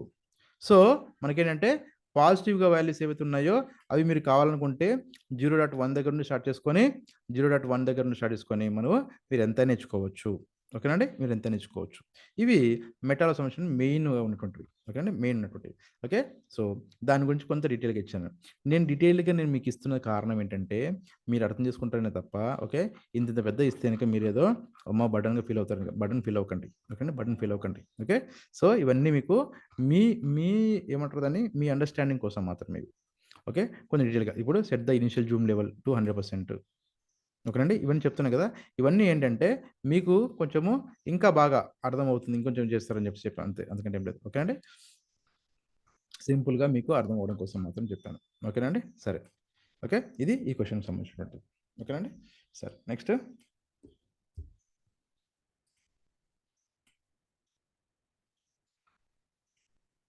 నెక్స్ట్ క్వశ్చన్ ఏంటంటే 9, క్వశ్చన్ నెంబర్ 9. మీకు ఇందులో ఉన్న ఆన్సర్ ఒకటి సరిపోతుందండి. ఓకేనండి, సరిపోతుంది. ఇందులో ఉన్న ఆన్సర్ ఒకటి సరిపోతుంది. కానీ నేను ఎక్స్‌ప్లెయిన్ చేస్తున్నాను. కారణం ఏంటంటే ఎక్స్‌ప్లెయిన్ చేస్తే మీరు ఇదంతా కంటెంట్ అంతటిని ఓకేనండి, మీ కంటెంట్ అంతటిని మీరు అర్థం చేసుకుంటారని చెప్పి అంతే. అంతకంటే ఏంటిది, అర్థం చేసుకుంటారని చెప్పి. ఓకేనండి, అర్థం చేసుకుంటే ఇది అర్థం చేసుకున్నారనుకోండి మీరు, ఈ కాన్సెప్ట్ అంతా అర్థమైందనుకోండి మీకు. ఓకే, ఈ కాన్సెప్ట్ అంతా మీకు అర్థమైపోతే నెక్స్ట్ ఏంటంటే ఎప్పుడైనా సరే మిమ్మల్ని ఇంటర్వ్యూలో గాని, లేదంటే బయట ఎక్కడైనా సరే మనల్ని అడిగినా కూడా మీరు ఆ కాన్సెప్ట్ అంతా మీకు మీ మైండ్‌లో ఉంటుంది. అప్పుడు మీరు ఎక్కడైనా సరే చేసుకోగలరు. అంతే తప్ప ఇంకేం లేదు. ఓకే అండి. Say for example what are the key differences between HTML and HTML5? Okay అండి. What are the key differences between HTML and HTML5? ఇది క్వెషన్ నంబర్ 9 అండి. సో లేదా can you elaborate on the key advancements introduced in HTML5 compared to its earlier version HTML something. ఓకేనండి, ఏదైనా సరే. ఇక్కడ sir మనం HTML అంటున్నాం కదా, HTML ఏంటి, మళ్ళీ HTML5 ఏంటి సార్? HTML అంటున్నాం మనం ప్రతిసారి, మనం HTML5 ఏంటి అంటే ఇక్కడ ఈ ఉద్దేశంలో ఏంటంటే HTML అంటే HTML5 అని మెన్షన్ చేశాడంటే దాని అర్థం ఏంటంటే ఇప్పుడు current version of HTML is HTML5. Current version of HTML అంటే ప్రజెంట్ నడుస్తున్నటువంటి వర్జన్ ఏంటంటే ఓకే, వర్షన్ అంటారు కొంతమంది, దాని వర్జన్ అంటారు యాక్చువల్గా. సో ఈ HTML5 నడుస్తుంది. అయితే అర్లియర్ ఉన్న వాటన్నిటిని వాళ్ళు ఏంటంటే ఓల్డర్ వర్షన్ అనొచ్చు, లేదంటే ఏమనొచ్చు. కానీ సింపుల్‌గా వాళ్ళు ఏం చెప్తున్నారంటే వాళ్ళు ఎలా అడుగుతున్నారంటే క్వెషన్ అడిగినప్పుడు జస్ట్ HTML అంటున్నారు. ఓకే. అందులో HTML4 ఉండొచ్చు. థర్డ్ అంతా మొత్తం అంతా. అంటే వాళ్ళ ఉద్దేశ్యం ఏంటంటే పాత HTMLకి, కొత్త HTMLకి డిఫరెన్స్ ఏంటబ్బా అంతే. ఇంకంతకంటే ఏం లేదు. ఏమంటున్నారు? పాత HTMLకి ఇప్పుడున్న కొత్త HTMLకి డిఫరెన్స్ ఏంటి? అంతే. వాళ్ళు అడిగిన క్వెషన్ ఏంటంటే ఓల్డ్ HTMLకి, న్యూ HTMLకి డిఫరెన్స్ ఏంటి? న్యూ అంటే న్యూ ఒరిజినల్ ఓకేనా HTML5. ఆబ్వియస్లీ ప్రతి సాఫ్ట్‌వేర్ కూడా ప్రతిది కూడా అప్‌డేట్ అవుతుంటాయి వర్జన్స్ కదా! కొత్తవి ఏవైనా సరే యాడ్ అవుతుంటాయి. సో, ఇక్కడ కూడా కొన్ని కొత్తవి యాడ్ అవుతున్నాయి. ఓకేనండి. సో, దానికి సంబంధించింది ఏంటంటే HTML5 is the latest version of HTML. HTML5 is the latest version of HTML and offers several new features and functionalities compare to its earlier versions ఏవైతే ఉన్నాయో వాటికంటే కొన్ని లేటెస్ట్ ఫీచర్స్, లేటెస్ట్ ఫంక్షన్స్ వచ్చాయి. Okay అండి. కొంత break down చేస్తే గనుక దాన్ని ఏం చేస్తామంటే గనుక సమ్ కీ డిఫరెన్స్ ఏంటంటే ఎర్లియర్ ఓకే అండి. పాత అంటే ఓల్డ్ అంటే HTML5 కంటే ముందుగా మనము ఆడియో లేదా వీడియో మనం చేస్తాం కదా! ఆడియో లేదా వీడియో మనము ఇప్పుడు ఫర్ ఎగ్జాంపుల్ మన వెబ్‌సైట్‌లో మనం వీడియో డిస్‌ప్లే చేయాలనుకోండి. మన వెబ్‌సైట్‌లో మనం వీడియో అక్కడ డిస్‌ప్లే చేయాలి. మనం చూపించాలి. అక్కడ ఇవ్వాలనుకోండి. ఓకే. లేదా ఆడియో ఇవ్వాలనుకోండి. అదే మనకు ఓల్డర్ వెర్షన్స్ అంటే HTML5 కాకుండా అంతకు ముందున్న వాటిలో ఏం చేయాలంటే HTML ఓకేనండి. మల్టీమీడియా సపోర్ట్ ఉంటదండి. ఓకేనండి. HTML requires additional plugins. అంటే మీరలా వీడియో గాని, ఆడియో గాని మీరు ప్లే చేయాలంటే అక్కడ నార్మల్ డైరెక్ట్‌గా ఇస్తే వచ్చేది కాదు ఇంతకుముందు. అన్ని ప్రీవియస్ వెర్షన్స్‌లో. ఓకే. దానికేం కావాలి? అడిషనల్ ప్లగిన్స్ కావాలి. Okay. Additional plugins like like flash ఓకేనండి.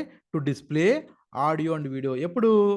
ఓల్డర్ వెర్షన్స్ అంటే పాత వెర్షన్స్‌లో అంటే HTML5 కంటే ముందు ఉన్నటువంటి వాటిలో మనము ఇప్పుడు డైరెక్ట్‌గా ఏందంటే ఆడియో, వీడియోని డైరెక్ట్‌గా మనం ఇచ్చేస్తున్నాం. ఆడియో, వీడియో అంటే ఫర్ ఎగ్జాంపుల్ వీడియో అనుకోండి డైరెక్ట్‌గా ఏం చేస్తున్నాం మనము ఇక్కడ వీడియో అని రాసేసి మనం ఏం చేస్తున్నామండి, మనం ఇక్కడ వీడియో సంథింగ్ అని రాసేసి మనము ఓకే. కుదిరితే గనుక కంట్రోల్స్ అని రాస్తున్నాము. ఓకేనండి. ఇచ్చేసి మన తర్వాత నెక్స్ట్ మనం మనకు కావాల్సినటువంటి కోడ్ రాస్తున్నాం. అది అది ఇప్పుడు ఎర్లియర్ వెర్షన్స్‌లో అలా రాయడానికి లేదు. ఓకేనండి. దానికి సెపరేట్‌గా అడిషనల్ ప్లగిన్స్ కావాలి అప్పుడు. ప్లగిన్స్ ఫ్లాష్ అని చెప్పేసి. ఓకేనండి. కావాలి. ఇప్పుడు అది ఎవరు ఉపయోగించట్లేదు. ఓకేనా. HTML5లో అవసరం లేదు కాబట్టి సింప్లిఫై చేశారు అంతే. సో, ఇప్పుడేంటంటే ఇప్పుడు HTML5 హాస్ బిల్ట్ ఇన్ ఓకేనండి. Built in support for audio and video elements with controls. Built in అంటే ఏంటంటే మనకి ఇందులోనే డిఫాల్ట్‌గానే ఉన్నాయి. ఓకేనండి. ఫర్ ఎగ్జాంపుల్ కొన్ని అంటారు బిల్ట్ ఇన్ ఫీచర్స్ అంటే బిల్ట్ ఇన్ అంటే అంటే అక్కడే మనం తయారు చేసినప్పుడు ఆ ఫీచర్స్ వచ్చేసినాయి మనకు. అంటే HTML5 వెర్షన్‌లో ఏమున్నాయంటే ఆడియో, వీడియో ఎలిమెంట్స్‌ని సపోర్ట్ చేసేటువంటి ఒక మెకానిజం వచ్చేసింది. అంటే ఎర్లియర్ వెర్షన్స్‌లో లేదది. ఓకే అండి. లేదు. తర్వాత ఇంకా కొన్ని ఉన్నాయి. ఓకే. ఫర్ ఎగ్జాంపుల్ ఏంటంటే HTML offers limited storage options okay అండి. Like browser cache and cookies అనమాట. ఇది క్యాష్, కుకీస్ అని సంథింగ్ ఏంటంటే ఒక స్టోరేజ్ ప్లేస్ అనమాట. ఓకే అండి. HTML5 introduce okay. Web storage okay. Local storage and session storage. ఇదంతా ఒక పెద్ద కాన్సెప్ట్ ఓకేనండి. దీని గురించి ప్రస్తుతానికి వెళ్ళకండి. కొద్దిగా అర్థం కాదు. ఓకేనండి. కొద్దిగా అర్థం కాదు కాబట్టి కొద్దిగా ఆపండి. కానీ ఇదేంటంటే మల్టీమీడియా సపోర్ట్ చెప్పండి. మల్టీమీడియా సపోర్ట్ ఏం చెప్తారంటే ఎర్లియర్ వెర్షన్స్‌లో ఆడియో లేదా వీడియో మనము చేయాలంటే ఎందుకంటే ఈ టాపిక్ నేను చెప్పినప్పుడు మీకు మళ్ళీ ఎక్స్‌ప్లెయిన్ చేస్తాను. ఓకేనండి. క్యాష్ అండ్ కుకీస్ అవి కూడా ఎక్స్‌ప్లెయిన్ చేస్తాను. అవి ఎక్స్‌ప్లెయిన్ చేసినప్పుడు అసలు యాక్చువల్‌గా వాట్ ఈస్ వెబ్‌సైట్ అన్నీ మొత్తం ఎక్స్‌ప్లెయిన్ చేస్తాను. సర్వర్స్ అంటే ఏంటని అది ఎక్స్‌ప్లెయిన్ చేసినప్పుడు ఆ క్వెషన్ వచ్చినప్పుడు మీకు అది చెప్తాను. ఇప్పుడు చెప్పాలంటే కొంచెం టైం పడుతుంది. ఓకే. సో, కాబట్టి ఏంటంటే ఇది వదిలేసి నెక్స్ట్ ఇదేంటంటే ఫస్ట్ మీరేమో హైలైట్ చేసుకోవచ్చు. ఓకే అండి. HTML5కి అంటే ఓల్డర్ వెర్షన్స్‌కి డిఫరెన్స్ ఏంటంటే ఫస్ట్ దాంట్లో చెప్పండి ఏంటంటే మల్టీమీడియా సపోర్ట్‌లో HTML requires additional plugins okay. Like flash to display audio in HTML okay అండి. ఇక్కడ HTML అంటే old version. In HTML5 latest వెర్షన్‌లో బిల్ట్ ఇన్ సపోర్ట్ ఉంది ఇక్కడ. ఓకే అండి. బిల్ట్ ఇన్ సపోర్ట్ ఉంది కాబట్టి for audio and video elements so no need to add additional plugins అవసరం లేదు నాకు. ఇది ఫస్ట్‌ది. సెకండ్‌ది ఏంటంటే స్ట్రక్చర్. ఓకే అండి. స్ట్రక్చర్ అండ్ సెమాంటిక్స్ అంటారు. Okay. Both HTML defines the structure of a web page. However HTML5 introduce new semantic elements. Okay అండి. HTML introduce new semantic. Okay. ఈ సెమాంటిక్ అంటే ఏంటో కూడా క్వెషన్ ఉంది. Don't worry. ఓకే. ఆ question కూడా answer చేద్దాం. Okay. Semantic elements like header, nav, section, article ఇలాంటివి కొన్ని ఉన్నాయి. ఓకేనండి. మనకు హెడరు, ఫూటర్ అని కొన్ని ఉంటాయి. ఓకేనా, హెడర్ అని ఫూటర్ అని ఉంటుంది. అంటే ఏంటంటే సింపుల్గా మనకు పైన ఇక్కడ టాప్లో మనకు హెడర్ ఇక్కడ ఓకేనండి, వెబ్సైట్లో వెబ్ పేజ్లో పైన ఇక్కడ టాప్లో ఒక హెడర్ ఉంటుంది, చివర్లో మనకు ఒక ఫూటర్ అని ఉంటుంది. ఈ చివర్లో ఫూటర్ ఏంటంటే ఇందులో మనకు కాపీ రైట్స్ కానీ తర్వాత మన డీటెయిల్స్ కానీ సరే ఉంటాయి. ఈ పైన ఏంటంటే మన కంపెనీ నేమ్, లోగో ఉంటే లోగోలు కానీ ఇట్లా సంథింగ్ అట్లా పెట్టేసుకొని ఆ తర్వాత మనకి ఏంటంటే పేజ్, ఇప్పుడు for example home, about us, contact us something అట్లాంటివన్నీ ఉంటుంది కదా మన వెబ్సైట్లో. ఓకే, జనరల్గా అవన్నీ నావ్ బార్లో మనకు వస్తాయి. ఇలాంటివన్నీ ఉన్నాయి కదా. సో ఇలాంటివన్నీ కూడా ఇప్పుడు లేటెస్ట్ వర్జన్ ఆఫ్ హెచ్టిఎంఎల్ ఓకేనండి. HTML latest version is HTML5 కదా. ఈ HTML5లో డైరెక్ట్గా విత్ నేమ్స్ తోటి ఓకేనా, విత్ నేమ్స్ అంటే హెడర్ అనే నేమ్ తోటి, తర్వాత నావిగేషన్కి నావ్ అనే నేమ్ తోటి ఓకేనండి, తర్వాత ఇలాగ ఆర్టికల్ అంటే ఆర్టికల్ తోటి, ఇలాంటి వాటితోటి మనకు డైరెక్ట్గా వచ్చాయి. అర్లియర్ వర్జన్స్లో ఏమున్నాయంటే ఇలా ఉండవు. డివ్ వాడుకునే వాళ్ళు, డివ్ అని ఉంటుంది ఓకేనా, డివిజన్ అంటారు దాన్ని. డివ్ వాడుకొని వాళ్ళు చేసేవాళ్ళు. డివ్ వాడుకొని చేసినా మీకు అవుట్పుట్ అయితే వస్తుంది. Okay, by using div also will get output అయితే వస్తుంది. కాకపోతే ఏంటంటే ఇది చూడగానే, ఇది హెడర్ అని చూడగానే మనకు హెడర్ అని కానీ అర్థమైపోతుంది. అదే డివ్ చూసామనుకోండి, డివ్లో మనకు అర్థమవుతుందా? అర్థమవుతుంది. చూడగానే ఏం అర్థమవుతుంది. డివ్ అని చెప్పేసి అందులో ఏముందో చూసుకొని చదువుకుంటే కానీ అర్థం కాదు. కానీ ఇది హెడర్ అంటే హెడరే ఓకేనండి. సో ఆర్టికల్ అంటే ఆర్టికలే. ఓకే, ఆర్టికల్ అంటే ఏంటంటే జనరల్గా ఇవన్నీ ఎందుకు ఉపయోగపడుతుందంటే బాగా ఇవన్నీ ఆర్టికల్స్, ఫర్ ఎగ్జాంపుల్ ఇప్పుడు మనకు ఏదైనా ఒక బ్లాగ్ కావచ్చు ఓకేనండి, లేదా ఒక న్యూస్ అనుకోండి. ఏంటి న్యూస్ అంటే న్యూస్ పేపర్స్ ఉంటాయి.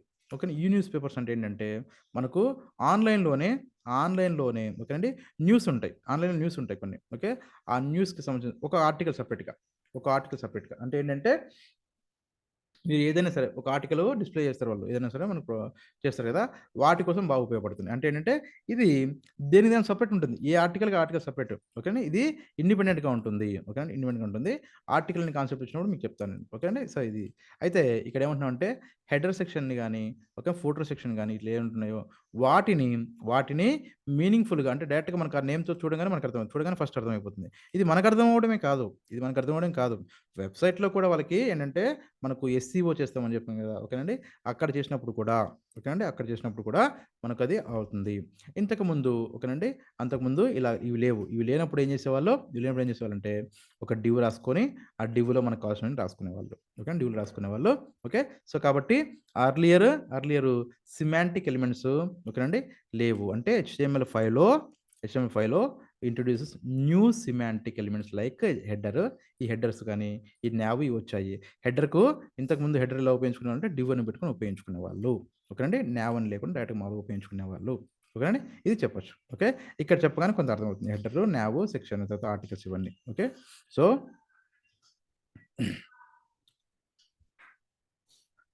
కొంచెం ఇవన్నీ ఉన్నాయి, ఇవన్నీ వద్దు ప్రస్తుతానికి. ఓకే,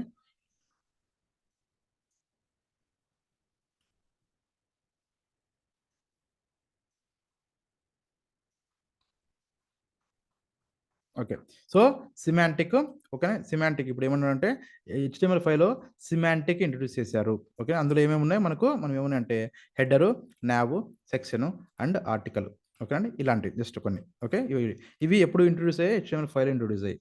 HTML5 కంటే ముందు ఉన్న వాటిలో లేవు ఓకేనా, HTML5 ముందు ఉన్న వాటిలో లేవు ఓకేనండి. సో సింపుల్గా ఆన్సర్ కావాలంటే కనుక మనకు ఏంటంటే HTML5 is the latest version of HTML. Okay, HTML in the sense HTMLలో 1 కావచ్చు, 2 కావచ్చు, 3 కావచ్చు, 4 కావచ్చు, ఏవైనా కానీ అవన్నీ కూడా ఓల్డర్ వర్జన్స్, అంటే అన్ని older. Latest version is HTML5. Okay, and offers several new features, చాలా ఫీచర్స్ని చేసింది. వాటిలో కొన్ని ఏంటంటే మనం చెప్పుకునేది ఏంటంటే సిమాంటిక్ ఒకటి, ఆ తర్వాత అంతకుముందు మల్టీమీడియా సపోర్ట్ అనేది ఎలా ఉండేదంటే అడిషనల్ ప్లగిన్స్ అవసరం ఉండేది, ఇప్పుడు అవసరం లేదు ఓకేనండి. సో ఇది మనకు క్వశ్చన్ నెంబర్ 9కి సంబంధించినటువంటి ఇది. Question number 10. Okay, question number 10 ఏమంటున్నాడు? Question about inserting image. Okay, question number ఏంటంటే inserting images in HTML. Question number 10 ఏంటంటే inserting images in HTML. Okay, ఇది నేను ప్రాక్టికల్ చేసి చూపిస్తాను, డోంట్ వరీ ఓకే అండి. థియరీతో పాటు ప్రాక్టికల్ చేసి చూపిస్తాను, ఎందుకంటే మిగతా వాటికి జస్ట్ మెటా అనేది నార్మల్గా ఒక సింటాక్స్ మాత్రమే, మనకు ఒక సింటాక్స్ మాత్రమే. ఓకే, సో ఇక్కడ మనకు అలా కాదు, కొంత డిఫరెన్స్ ఉంటుంది కొంత, అది కూడా నేను చూపిస్తాను. ఓకే, ఇప్పుడు ఇందులో ఒకసారి చూడండి, within hypertext markup language అంటే within HTML, how can images be embedded ఓకేనా ఇంటూ ఏ వెబ్ పేజ్ లేదా మనకి ఇన్సర్టింగ్ ఓకేనా what methods are available to insert images into an HTML document లేదా హౌ కెన్ ద ఐఎంజీ అంటే image సంబంధించిన ఉంటుంది okay image సంబంధించిన ట్యాగ్ను ఐఎంజీ అని రాస్తాం కదా ఐఎంజీ ట్యాగ్ అంటారు దాన్ని ఇమేజ్ సంబంధించిన be utilized IMG tag be utilized to display images on a web page and are there any additional considerations okay so దీని యొక్క మీనింగ్ ఏంటంటే ఏమడుతున్నాడు ఇమేజెస్ సంబంధించినటువంటి ఎలా ఇన్సర్ట్ చేస్తారు మీరు HTML-లో దానికి సంబంధించింది కొంత ఎక్స్ప్లెయిన్ చేయమంటున్నాడు అంతే సో దాని ఇంటర్వ్యూ ఆన్సర్ ఏంటి in HTML there is primarily one way to insert images ఏంటంటే IMG ట్యాగ్ ఓకేనండి ఇది ఏమంటున్నాం IMG tag however there are different ways to use this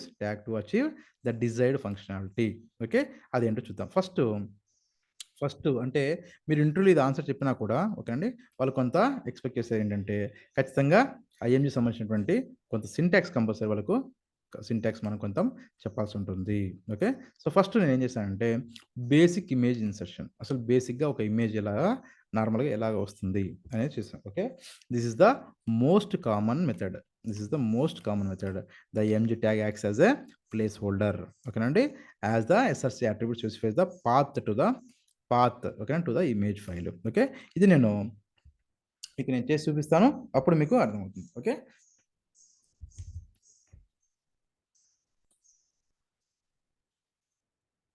ఇప్పుడు మనకు ఏదైనా సరే HTML మనం చేయాలంటే ఏం చెప్పాను నేను ఫస్ట్ మౌస్ పాయింట్ ఒక మౌస్ ఏదైతే ఉంటుందో మౌస్ తీసుకొని ఓకే ఈ మౌస్ తోటి రైట్ క్లిక్ ఇచ్చిన తర్వాత న్యూలోకి వెళ్ళేసి text document is nothing but note pad ఇలా క్లిక్ చేసుకోండి లేదా మీరు విండోస్ బటన్ ఏదైతే ఉంటుందో ఆ విండోస్ బటన్ క్లిక్ చేసుకొని నోట్ ప్యాడ్ అని టైప్ చేసుకుంటే మీ సిస్టంలో ల్యాప్టాప్ కానీ డెస్క్టాప్లో కానీ మీకు నోట్ ప్యాడ్ ఇన్స్టాల్ చేసి ఉంటే మీకు ఓపెన్ అయిపోతుంది ఓకేనండి ఓపెన్ అయిపోతుంది ఇక్కడ మనకు స్ట్రక్చర్ చెప్పాం కదా స్ట్రక్చర్ అంతా చెప్పాము ఏంటంటే డాక్ టైప్ HTML సంథింగ్ ఏదని చెప్పాము మనము ఓకే ఆ స్ట్రక్చర్ తోటైనా చేయొచ్చు ఓకే స్ట్రక్చర్ లేకుండా కూడా కొంతమంది చేస్తారు అవుట్పుట్ అయితే వస్తుందండి ఓకే అండి అవుట్పుట్ వస్తుంది అంటే ఫర్ ఎగ్జాంపుల్ ఇప్పుడు ఏంటంటే ఓకే పి అని చెప్పేసి ఇస్తే కూడా మనకు డైరెక్ట్గా మీరు ఏదైనా సరే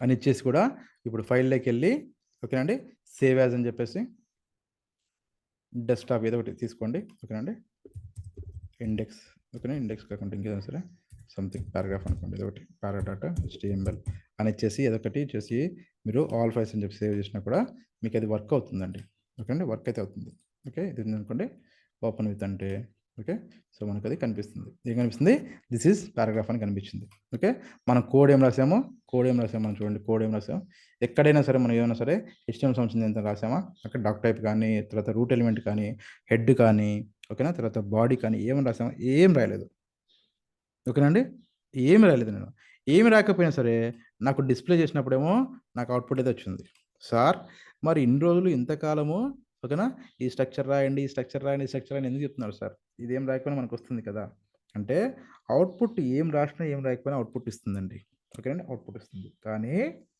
ఇట్ డజంట్ మీన్ దట్ ఓకేనా మనము స్కిప్ చేస్తామని కాదు ఓకే ఓకేనండి నేను ఏమి రాయకున్నా ఓకే ఇక్కడ ఓన్లీ పారాగ్రాఫ్ అని చెప్పి పి అని రాసినా కూడా జస్ట్ రాసినా కూడా నాకు వస్తుంది ఓకే ఇప్పుడు ఇందులో కూడా నేను ఏం చేస్తానంటే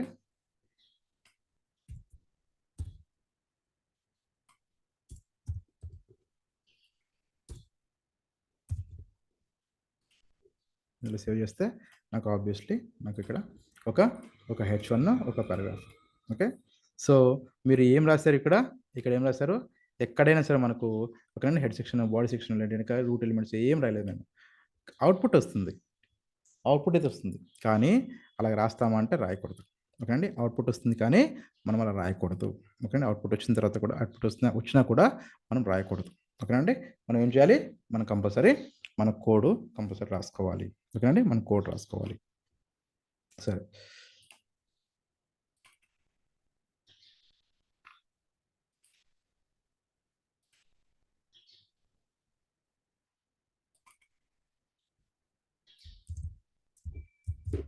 జస్ట్ మనం అంత టైప్ చేయకుండా ఓకేనండి మనం టైప్ చేయకుండా జస్ట్ మనం తీసుకుని వేస్తున్నాం అంతకంటే మీరు ప్రాక్టీస్ చేసినప్పుడు మీరు ప్రాక్టీస్ చేసినప్పుడు ఏం చేయాలి? ఖచ్చితంగా మీరు ప్రాక్టీస్ చేసినప్పుడు కంపల్సరీ మీరు టైప్ చేయాలి. ఓకే అండి, మీరు టైప్ చేయాలి. నేను చెప్తున్నది ఏంటంటే ఇవేవి రాయకపోయినా కూడా, ఓకే అండి, ఇవేవి రాయకున్నా కూడా మీకు అవుట్పుట్ అయితే వస్తుంది. మీకు అవుట్పుట్ అయితే వస్తుంది. కానీ అవుట్పుట్ వస్తుంది కానీ ఓకే, మీరు ఏం చేయాలి? ఖచ్చితంగా రాయాలి. ఓకే అండి, ఖచ్చితంగా మీరు కోడ్ రాయాలి. సరే, ఇక్కడ ఫైల్లోకి వెళ్తున్నాం. ఈ కోడ్ అంతా రాసాం కదా, సేవ్ యాజ్ అంటున్నాం. ఫస్ట్ టైం చేస్తున్నాం కాబట్టి సేవ్ యాజ్ అంటున్నాము. ఓకేనండి, డెస్క్టాప్ మీద నేను ఒక ఏదైనా సరే నేమ్ ఇచ్చేసుకొని ఇమేజెస్ అనే సంథింగ్ అనేసి .html ఎందుకు ఇస్తాము? నోట్ ప్యాడ్ నుండి నేను HTML కింద కన్వర్ట్ చేయాలి కాబట్టి HTML కింద కన్వర్ట్ చేయాలి కాబట్టి నేను .html అని కంపల్సరీ ఇచ్చుకుంటాను. ఆ తర్వాత ఆల్ ఫైల్స్లో సేవ్ చేస్తున్నాను. ఓకే, సేవ్ చేస్తున్నాను. ఇప్పుడు ఇక్కడ నేను ఏంటంటే డెస్క్టాప్ మీద ఉన్నటువంటి చెత్త అంతా తీసేస్తాను, మొత్తం అంతా. ఓకే అండి, వేరే అంతా నాకు అవసరం లేదు. ఇందులో స్క్రాప్ ఏదైతే ఉందో అది తీసాను. ఇక్కడ నాకు క్లియర్గా అర్థం తీసుకుంటే మీరు, ఓకే, సరే ఇదే ఉంది, ఇక్కడే ఉంది, కనిపిస్తుంది బాగా. ఇప్పుడు దిస్ పీసీ సంథింగ్ ఇవన్నీ ఉన్నాయి, ఇవన్నీ పక్కన పెడితే ఓన్లీ ఇక్కడ నాకు ఇమేజ్ అనేటువంటి HTML ఫైల్ చూడండి. ఇక్కడ టైప్లో మనకి ఏం కనిపిస్తుంది? HTML ఫైల్ కనిపిస్తుంది. నా సిస్టంలో సెట్టింగ్స్లో నేను ఏం చేసుకున్నాను అంటే, నాకు HTML ఫైల్ కూడా నాకు నోట్ ప్యాడ్ లాగానే కనిపించాలని నేను తీసుకున్నాను కాబట్టి నేను ఇలా అంటే నార్మల్గా నాకు నోట్ ప్యాడ్ లాగా నాకు ఇది ఓపెన్ అయిపోతుంది. ఓకేనండి, అలా కాకుండా మీ సిస్టంలో ఏంటంటే మీకున్న బ్రౌజర్ని బేస్ చేసుకొని, ఫర్ ఎగ్జాంపుల్ మీకు ఒక బ్రౌజర్ ఇదేమైనా ఉందనుకోండి, ఓకేనా, ఇక్కడ ఏంటంటే గూగుల్ క్రోమ్ లాంటివి ఉంటే మీకు ఇలాంటి సింబల్ వస్తుంది మీకు. ఓకేనండి, మీరు ఏదైతే సఫారీ ఉంటే సఫారీ ఏది ఉంటే అది, మీ బ్రౌజర్ ఏది ఉంటే వస్తుంది. ఓకే, ఇప్పుడు ఇది ఓపెన్ చేద్దాం. ఓకే, ఓపెన్ చేద్దాం, గూగుల్ క్రోమ్కి వెళ్దాం. ఓపెన్ చేస్తే నాకు ఇందులో కోడ్ ఏముందో చూద్దాం. ఓకేనండి, కోడ్ ఏముందో చూద్దాం సార్. ఫస్ట్ ఇక్కడ నాకు కోడ్ ఏమి ఇచ్చామంటే ఒక్కసారి చూస్తే కనుక ఫస్ట్ డాక్ టైప్ HTML, ఓకేనండి, డాక్యుమెంట్ టైప్ HTML, ఆ తర్వాత HTML లాంగ్వేజ్, తర్వాత హెడ్. ఓకే, ఈ HTML అంటే రూట్ ఎలిమెంట్. ఇక్కడ లాంగ్వేజ్ అని చేస్తే కనుక ఇంగ్లీష్ అంటే కనుక ఇది ప్రైమరీగా ఇది ఒక ఇంగ్లీష్ సంబంధించినటువంటి డాక్యుమెంట్ అని చెప్తున్నాం మనము. ఇది ఇవ్వకున్నా కూడా మనకు పని అవుతుంది. ఇప్పుడు చూసాం కదా, అసలు ఇవి ఏవి ఇవ్వకున్నా పని అయ్యింది, కానీ మనం ఇస్తాం అంతే. ఓకేనండి, అదొక బెస్ట్ ప్రాక్టీస్ లాగా. ఆ తర్వాత హెడ్ సెక్షన్ ఇచ్చాము. ఓకేనండి, హెడ్ సెక్షన్ ఇచ్చాము. అందులో basic HTML with image something అని రాసాము మనము. ఆ తర్వాత బాడీ రాసాము. ఈ బాడీలో రాసేది మనకు కనిపిస్తుంది. బాడీలో మనం ఏం రాస్తామో అవే కనిపిస్తుంది. ఓకేనా, ఇక్కడ ఏమి ఇచ్చామంటే శాంపుల్ ఇమేజెస్ సంథింగ్ అనేసి మనము ఒక హెడ్డింగ్స్ ఇచ్చాము. మనం ఒక హెడ్డింగ్ H1 ఇచ్చాను. ఓకేనా, కాబట్టి నాకు ఇక్కడ ఏం కనిపించింది? నాకు ఇక్కడ శాంపుల్ ఇమేజ్ సంథింగ్ ఏదైతే ఉందో అది నాకు కనిపించింది. ఓకే, ఇక్కడ నేను సేవ్ చేస్తే శాంపుల్ ఇమేజెస్ అనేది అవుతుందో అది కనిపించింది. ఆ తర్వాత నేను ఏం చేశానంటే ఇమేజ్ సంబంధించినంత వరకు మనకు సింటాక్స్ ఏముందో చూడండి. ఇక్కడ ఏముంది సింటాక్స్? ఐఎంజీ తర్వాత SRC. ఓకేనండి, సోర్స్ ఎక్కడ ఉంది. తర్వాత నేను ఈక్వల్ టు డబుల్ కోట్స్ ఇచ్చేసి నా ఇమేజ్ ఏదైతే ఉందో ఆ ఇమేజ్ యొక్క నేము .jpg అంటే ఇమేజ్ యొక్క టైప్ అది ఏ టైప్ ఆఫ్ ఇమేజ్? జేపీఈజీనా తర్వాత PNGనా చాలా ఉన్నాయి ఇలాంటివి. దాంట్లో ఏ టైప్ ఆఫ్ ఇమేజ్ అది అని నేను దానికోసం రాస్తున్నాను. ఇది శాంపుల్ ఎగ్జాంపులే. ఓకేనండి, ఆ తర్వాత ఆల్ట్. ఓకేనండి, ఇది ఒక అట్రిబ్యూట్. ఓకేనా, ఆల్టర్నేటివ్ టెక్స్ట్ అంటే ఏంటంటే ఫర్ ఎగ్జాంపుల్ రీజన్ ఏదైనా సరే మన బ్రౌజర్లో మనం ఇచ్చిన ఇమేజ్ మనకు డిస్ప్లే అవ్వకపోతే మనము ఏం చేస్తామంటే ఇక్కడ ఒక టెక్స్ట్ రాస్తాం మనం. ఓకేనండి, ఇక్కడ ఒక టెక్స్ట్ రాస్తాం ఏదైనా సరే దాని రిలేటెడ్గా ఈ ఇమేజ్ సంబంధించిన ఏదైనా సరే మనము రాసుకోవచ్చు. ఓకేనండి, ఇక్కడ ఇందులో నేను ఒకసారి చూస్తే మన కోడ్ చూస్తే ఇక్కడ నేను ఏం రాసాను అంటే ALTలో ఏం రాశాను? నేను ఇమేజ్ అనే రాశాను. ఓకే, ఇప్పుడు ఏమన్నాను? ఫస్ట్ ఐఎంజీ ఇమేజ్ నేను ఇన్సర్ట్ చేయాలనుకుంటే ఇందులో ఏం చేయాలి? సింటాక్స్ ఏంటి? ఫస్ట్ యాంగిల్ బ్రాకెట్ ఓపెన్ చేసి ఐఎంజీ స్టాండ్స్ ఫర్ ఇమేజ్.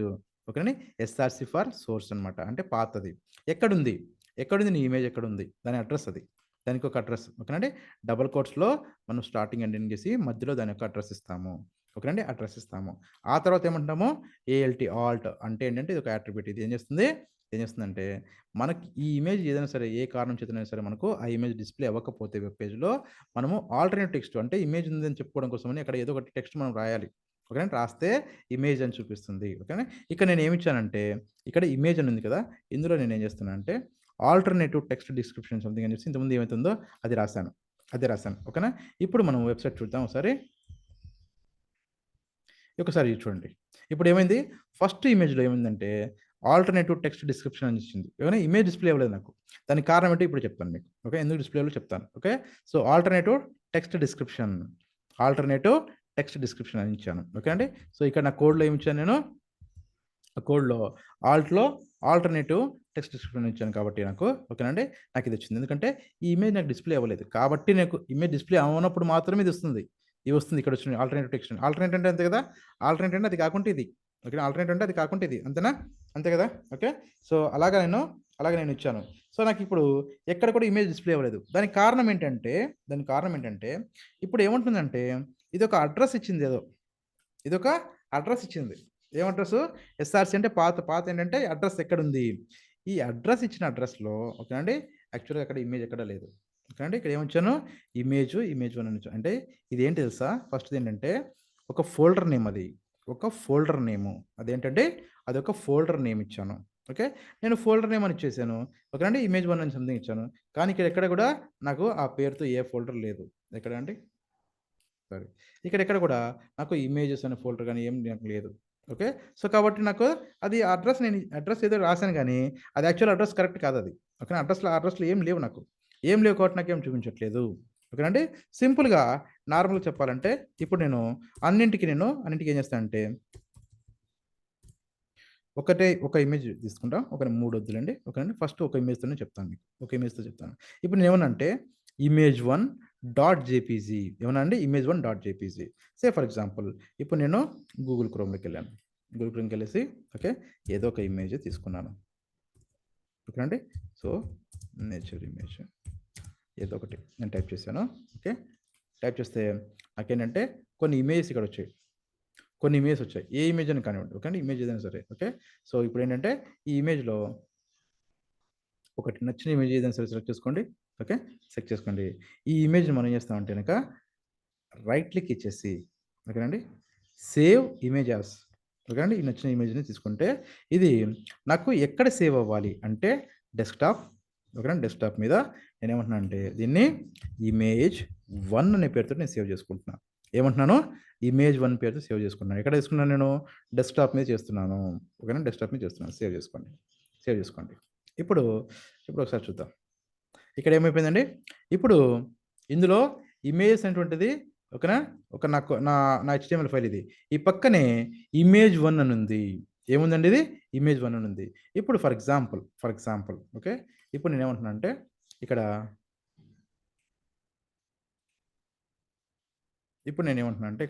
ఇది తీసేసి ఓకే నేను image1 అని ఇస్తాను. ఓకేనా సేవ్ చేస్తాను. ఓకే, ఇప్పుడు ఇది ఓపెన్ చేద్దాం, చూద్దాం. ఇస్తే నాకు ఇమేజ్ ఓపెన్ అయిందా లేదా? ఇది ఇమేజ్ చాలా పెద్దగా ఉంది కాబట్టి అలా వచ్చింది మనకు. ఇది ఇమేజ్ ఓకేనండి. సో ఇది ఇమేజ్ ఓకే, శాంపుల్ ఇమేజ్ అని చెప్పి ఇచ్చాను నేను. ఓకేనా అది ఇమేజ్ నాకు ఇచ్చింది. ఓకేనండి ఇక్కడ నాకు ఇమేజ్ ఇచ్చింది. ఎలా ఇచ్చిందంటే ఇప్పుడు ఇమేజెస్ అనేటువంటి ఫైల్ అవుతుందో HTML ఫైలు, ఈ HTML ఫైలు తర్వాత ఇమేజ్ రెండు ఒకటే చోట ఉన్నాయి. ఒకటి చూడండి పక్క పక్కన కదా తన అర్థం. ఓకేనండి ఒకటే లెవెల్లో ఉన్నాయి. ఒకటే లెవెల్లో అంటే ఒకటే చోట ఇక్కడ ఓకేనా ఉన్నాయి కాబట్టి మనకు అవుట్పుట్ ఇచ్చింది. ఇలా కాకుండా ఓకే ఇప్పుడు ఒక ఫోల్డర్ తీసుకున్నా. ఓకేనండి ఈ ఫోల్డర్లో ఏం చేస్తున్నా అంటే ఇప్పుడు ఈ ఫోల్డర్ ఓపెన్ చేద్దాం. ఈ ఫోల్డర్లో ఒకసారి చూడండి, మీకు అర్థం అవ్వడం కోసం చెప్తున్నా. ఓకేనండి ఇప్పుడు నేను ఇమేజ్ అనేటువంటి HTML ఫైల్ ఇక్కడే ఉంది, image1 అనేటువంటి ఇమేజ్ కూడా ఇక్కడే ఉంది. ఓకే, రెండు పక్క పక్కనే దగ్గర ఉన్నాయి. అంటే ఫోల్డర్స్ ఏం లేదు, దానికి సబ్ ఫోల్డర్స్ కానీ అట్లా ఏం లేవు. ఓకేనండి కాబట్టి అదే సేమ్ డైరెక్టరీలో కాబట్టి మనకు ఇప్పుడు ఇక్కడ ఓపెన్ చేసినా కూడా మనకు వస్తుంది. ఓకేనండి ఓపెన్ చేస్తే మనకి ఏమొస్తుందంటే ఇమేజ్ డిస్ప్లే అవుతుంది. ఇమేజ్ డిస్ప్లే అయిందా? ఇది ఒక మెథడ్. ఏంటి స్ట్రైట్గా ఏంటంటే ఫైల్ ఇక్కడ ఉంది, డైరెక్ట్గా image1 అని చెప్పి సంథింగ్ అని ఇక్కడ ఇచ్చాను నేను. ఇది ఒక మెథడ్. ఇలా కాకుండా ఓకేనండి ఇంకొక ఫోల్డర్ క్రియేట్ చేసుకుంటా. నేను ఇంకో ఫోల్డర్ క్రియేట్ చేస్తాను. ఆ ఫోల్డర్లో ఇమేజెస్ అన్ని నియమించుకొని ఈ image1 దాంట్లోకి వేస్తాను నేను. ఓకేనండి ఇందులో ఏముంది? ఇప్పుడు ఇమేజెస్ అనేటువంటి ఫోల్డర్లో image1 ఉంది. ఇప్పుడు నాకు డిస్ప్లే అవుతుందా లేదా అంటే డిస్ప్లే అవ్వదు ఇమేజ్. దానికి కారణం ఏంటంటే చెప్తాను చూడండి. ఇప్పుడు నాకు ఇమేజ్ డిస్ప్లే అయిందా? ఆల్టర్నేటివ్ టెక్స్ట్ అని వచ్చింది, ఇమేజ్ డిస్ప్లే అవ్వలేదు. దానికి కారణం ఏంటంటే ఇక్కడ నా కోడ్లో నేను ఇచ్చిన కోడ్లో ఏమి ఇచ్చాను నేను డైరెక్ట్గా దానికి ఏం చెప్పానంటే డైరెక్ట్ ఇమేజెస్ అనేటువంటి ఒక image1 అని ఉంది కానీ ఇక్కడ image1 అని ఇచ్చాను నేను. ఓకే, ఆ image1 అనేది సేమ్ డైరెక్టరీలో ఉంటేనే వర్క్ అవుతుంది. ఓకే అండి అలా కాకుండా ఇది ఎలా ఉంది? ఇప్పుడు సబ్ ఫోల్డర్లో ఉంది. ఓకేనా. ఇది వేరే ఫోల్డర్ కదా, మళ్ళీ ఇది మెయిన్ ఫోల్డర్. న్యూ ఫోల్డర్ అనేటువంటిది ఇది మెయిన్ ఫోల్డర్ కదా. ఓకేనా, దీన్ని ప్రాజెక్ట్ ఫోల్డర్ అంటారు, లేదంటే కనుక డైరెక్ట్ ప్రాజెక్ట్ డైరెక్టరీ అంటారు. ఓకే, ఇది ప్రాజెక్ట్ ఫోల్డర్. ఈ ఫోల్డర్లోకి వెళ్ళిన తర్వాత ఇందులో నా కోడ్ ఇక్కడ ఉంది. ఓకేనండి, ఇది ఇమేజెస్ అనేటువంటి ఇంకొక సబ్ ఫోల్డర్లో ఉంది. ఇమేజ్ ఇంకా వేరే ఫోల్డర్ అది. ఓకేనండి, ఇది మెయిన్ ఫోల్డరు, ఇది సబ్ ఫోల్డరు. ఏది మెయిన్ ఫోల్డర్ ఏంటంటే న్యూ ఫోల్డర్ అనేది మెయిన్ ఫోల్డరు. ఓకేనండి, అందులో సబ్ ఫోల్డర్ ఏంటి, ఇమేజ్ అనేది సబ్ ఫోల్డరు. కాబట్టి నాకు కోడ్ ఎలా ఇచ్చుకోవాలి, ఇప్పుడు కోడ్ ఎలా ఇవ్వాలి, ఇక్కడికి వస్తే కోడ్ ఎలా ఇవ్వాలంటే ఇప్పుడు ఫోల్డర్ నేమ్ కూడా ఇవ్వాలి. ఫోల్డర్ నేమ్ ఇచ్చేసి ఫార్వర్డ్ స్లాష్ ఇచ్చేయాలి. ఓకేనండి, ఫోల్డర్ నేమ్ ఇవ్వాలి. ఈ ఫోల్డర్ నేమ్ ఇమేజెస్ అని ఉంటే ఇమేజ్, ఇమేజ్ అంటే ఇమేజ్, వాట్ మీరు ఏముంటే అది ఇవ్వాలి. అది ఇచ్చిన తర్వాత ఏం చేయాలి, ఫైల్లోకి వెళ్ళి సేవ్ చేసిన తర్వాత ఇప్పుడు ఒకసారి ట్రై చేయండి. ఓకేనండి, మనకు వస్తుంది. వచ్చింది, మళ్ళీ వచ్చింది. అంటే ఏంటి, మీ ఇమేజ్ ఎక్కడుందో దాన్ని బేస్ చేసుకొని దానికి ఒక అడ్రస్ ఇవ్వాలి, దానికి అంతే. ఓకేనండి, అడ్రస్ ఇవ్వాలి. ఏం చేస్తున్నాం ఇప్పుడు, ఏం చెప్తున్నాం, దీనికి ఇమేజ్ అనేటువంటి ఒక సబ్ ఫోల్డర్లో ఓకే ఇమేజ్ 1 అనేటువంటి పేరుతోటి జేపీజీ ఫార్మాట్లో ఉంది అని చెప్తున్నాం. అదే ఇంతకుముందు అయితే ఇది తీసేసాను నేను, ఇది లేకుండా కూడా నాకు వచ్చింది, ఇది తీసేసి కూడా నాకు వచ్చింది. ఎలా వచ్చింది, ఇప్పుడు ఈ ఇమేజ్ నేను ఇక్కడ నుండి తీసేసి, ఓకేనండి, ఇక్కడ నుండి తీసేసి నేను ఇక్కడ ఇస్తున్నా. ఇక్కడ ఇస్తే నాకు డైరెక్ట్గా నాకు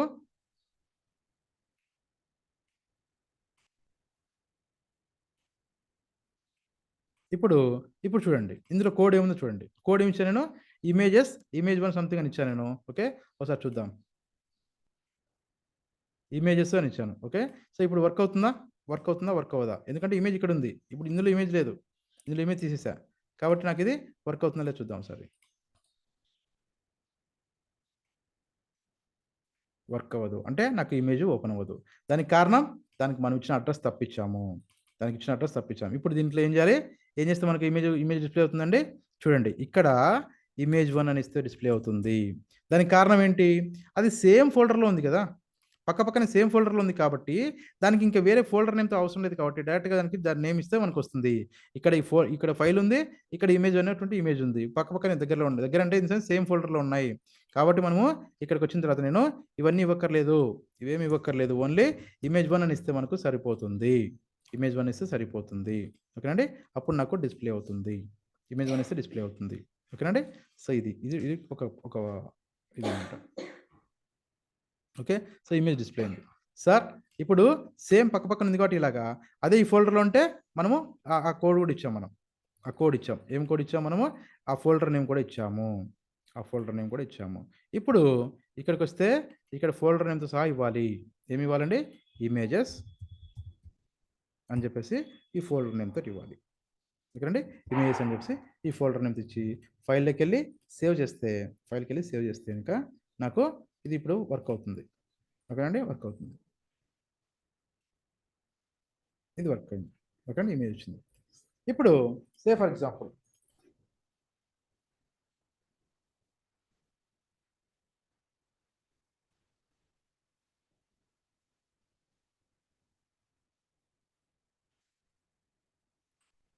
ఇప్పుడు బయట ఉంది. ఓకే, ఇమేజ్ బయట ఉంది. ఓకే, సో ఇది ఇక్కడ ఉందా, ఇది తీసాము, ఇది లేదు.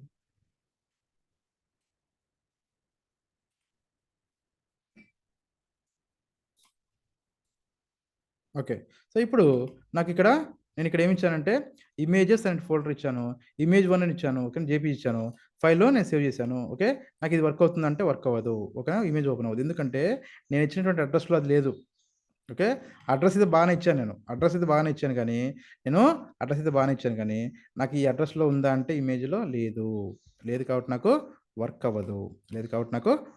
అంటే మనం ఇప్పుడు ఫర్ ఎగ్జాంపుల్ నేను ఉన్నాను అనుకోండి, నేను ఒక అడ్రస్ మీకు ఇచ్చాను, ఆ అడ్రస్లో నేను ఉంటేనే కదా మీరు రాగలరు.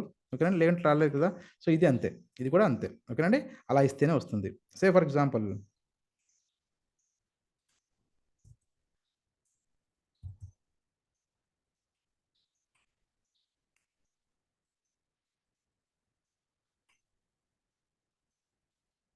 సో ఇప్పుడు ఏం చేశానంటే ఇదే ఇమేజ్ నేను డిస్ప్లే చేశాను, కానీ ఎలా చేశానంటే ఒకసారి చూడండి. ఇది ఇక్కడ ఏం ఇచ్చాను నేను, డాట్ అండ్ డబుల్ డాట్స్ ఇచ్చాను, 2 డాట్స్ ఇచ్చాను, తర్వాత ఫార్వర్డ్ స్లాష్ ఇచ్చాను. ఏమి ఇచ్చానండి, ఇది కొత్తగా మీకు ఒకరు చెప్పి ఉండకపోవచ్చు, డాట్ డాట్ ఇచ్చి తర్వాత ఫార్వర్డ్ స్లాష్ ఇచ్చాను. ఇచ్చిన తర్వాత ఇమేజ్ 1 ఇచ్చాను. అంటే ఇది ఏంటంటే ఇది ఇంతకు ముందు నేను ఇచ్చినటువంటిది ఇమేజెస్ అని ఇచ్చాను కదా, అది సబ్ ఫోల్డర్. ఓకేనండి, సబ్ ఫోల్డర్ అది. ఓకే, ఆ సబ్ ఫోల్డర్లో ఉంది కాబట్టి నేను అలా ఇచ్చుకున్నాను. ఇది సబ్ ఫోల్డర్ లేదు ఇప్పుడు. ఓకేనండి, అసలు ఈ ఫైల్ ఎక్కడ ఉంది చూడండి, ఇది ఎక్కడ ఉంది, అది న్యూ ఫోల్డర్ అని చెప్పేసి ఇక్కడ ఉంది. ఓకేనా, దీని బయట ఉంది ఇది, దీని బయట దీని బయట ఏముంది, ఇమేజ్ 1 అని ఉంది. ఓకే, ఇలా ఇమేజ్ ఉంటే, ఓకేనండి, ఇలా ఇమేజ్ ఉంటే, ఓకే, ఇది పేరెంట్ ఫోల్డర్ కదా, అంటే ఇక్కడ దీని పక్కనే కదా, దీనికి ఇది పక్కనే కదా, దీనికి పక్కనే ఉన్నప్పుడు ఇప్పుడు ఇక్కడ ఏమి ఇచ్చుకోవాలి, నేను ఫోల్డర్ లోపల మనకి HTML ఫైల్ ఉంటే ఇప్పుడు మనకి ఇక్కడ ఏమి ఇస్తామంటే డాట్ డాట్ అని 2 డాట్లు ఇచ్చేసి ఆ తర్వాత నేను దానికి ఫార్వర్డ్ స్లాష్ ఇచ్చాను. దానికి ఏమి ఇచ్చాను, ఫార్వర్డ్ స్లాష్ ఇచ్చాను. సే ఫర్ ఎగ్జాంపుల్ ఓకే, ఇది కొంచెం కన్ఫ్యూజింగ్గా ఉంటుందండి. ఓకేనండి, మీకు సబ్జెక్ట్ అర్థం అవ్వాలని చెప్పేసి నేను ఇస్తున్నాను అంతే. ఓకేనండి, ఇది కొంచెం కన్ఫ్యూజ్ అయినా సరే, కానీ ఎందుకు ఇస్తున్నాను అంటే కనుక మీరు ఇబ్బంది పడకూడదు, మీకు అర్థం అవ్వాలి, అన్ని టెక్నిక్స్ తెలియాలి కదా మీకు, అన్ని టెక్నిక్స్ తెలియాలి కాబట్టి నేను ఇస్తున్నాను. ఓకే, సో ఇప్పుడు ఏం చేస్తానంటే ఇందులో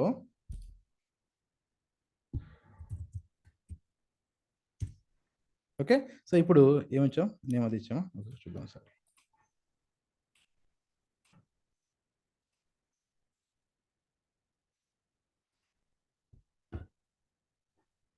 సో మనకి ఇక్కడ ఏంటంటే మళ్ళీ ఇమేజ్ డిస్ప్లే అయింది. ఎలా డిస్ప్లే అయింది, ఎలా ఇచ్చానంటే ఇప్పుడు నేను న్యూ ఫోల్డర్ అనేటువంటి దాంట్లో నాకు HTML కోడ్ ఉంది. ఓకేనండి, ఆ పక్కన ఇమేజెస్ అనేసి ఇంకొక ఫోల్డర్ తీసుకున్నా, ఈ ఫోల్డర్లో నాకు ఇమేజ్ ఉంది, ఈ ఫోల్డర్ నాకు ఇమేజ్ ఉంది. ఇప్పుడు నేను ఇలా ఉంటే నేను ఇమేజ్ని మళ్ళీ ఎలా రాసుకోవాలి, నేను ఎలా రాసుకోవాలంటే ఇక్కడ చూడండి, ఇందులో ఏమి ఇచ్చాను నేను, ఇప్పుడు డబుల్ డాట్స్ ఉన్నాయి, తర్వాత ఫార్వర్డ్ స్లాష్ ఉంది, ఆ తర్వాత అది ఎక్కడుంది, డైరెక్ట్గా బయట లేదు, అది బయట ఇంకొక ఫోల్డర్లో ఉంది. ఆ ఫోల్డర్ నేమ్ ఏంటి, ఇమేజెస్ అనే ఫోల్డర్లో ఉంది కాబట్టి అప్పుడు కూడా మళ్ళీ ఇమేజ్ అనే ఫోల్డర్ నేమ్ తీసుకొని అందులో ఉన్నటువంటి ఇమేజ్ నేమ్ అనే పేరు తీసుకొని అదో JPG అని ఇవ్వాలి. ఓకే, ఇప్పుడు చెప్పిన ఈ కాన్సెప్ట్ ఇది మాత్రం కొంచెం కన్ఫ్యూజింగ్ అనిపిస్తుంది. ఓకేనండి, 1కి 2 సార్లు 3 సార్లు 4 సార్లు ప్రాక్టీస్ చేయండి మీరు. ఓకేనా, మీరు ప్రాక్టీస్ చేసిన అర్థమవుతుంది. ఓకేనండి, ఇమేజ్ ఎక్కడ ఉంటే ఇమేజ్ ఉన్న ప్లేస్ దాని అడ్రస్ ఇస్తున్నాం అంతే. ఇక్కడ సోర్స్ అంటే ఏంటి, అడ్రస్ ఎలా ఇవ్వాలని దానికి చెప్తున్నాను. ఓకే, సో మన ఇమేజ్ ఒకవేళ ఇక్కడ ఉంటే, ఇమేజ్ ఈ ఫైల్ పక్కనే ఉంటే, ఓకే, మన కోడ్లో ఇవన్నీ అక్కర్లేదు, ఏమక్కర్లేదు, ఇవేవి అక్కర్లేదు, డైరెక్ట్గా ఆ ఇమేజ్ యొక్క నేమ్ ఇస్తే సరిపోతుంది. అలా కాకుండా దీనికి ఇక్కడ ఒక ఫోల్డర్ ఇచ్చి ఆ ఫోల్డర్లో ఇమేజ్ ఉంటే మనం ఏం చేస్తాము, ఇక్కడ ఏం చేస్తామంటే ఆ ఫోల్డర్ నేమ్ రాసుకుంటాము. ఓకేనండి, ఆ ఫోల్డర్ నేమ్ రాస్తాము.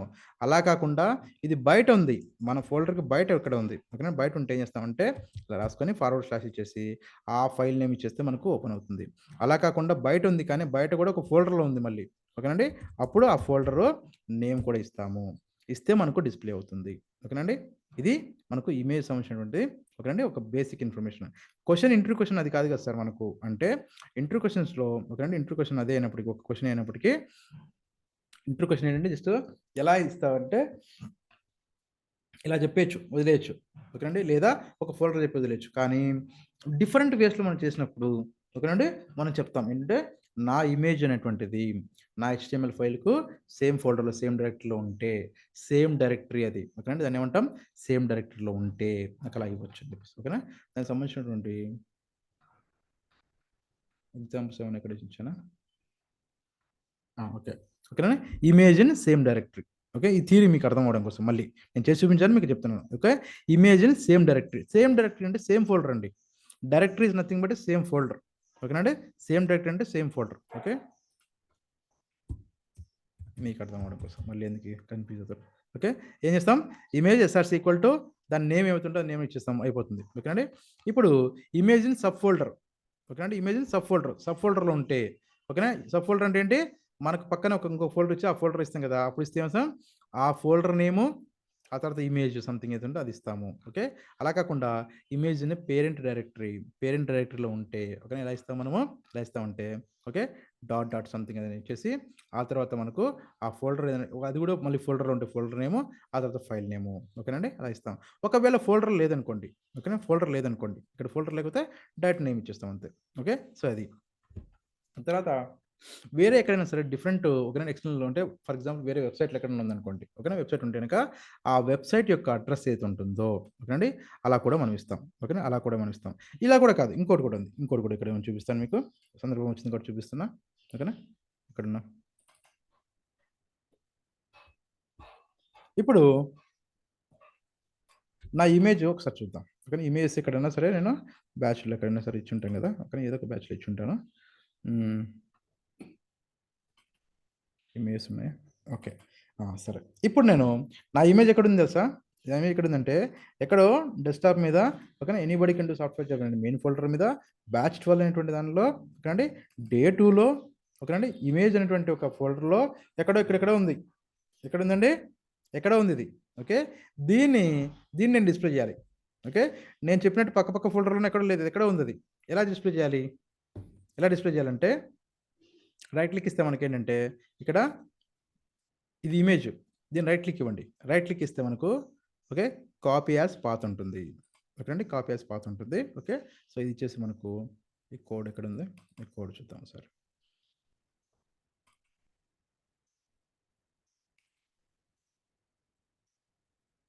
ఇప్పుడు ఏం చేస్తామంటే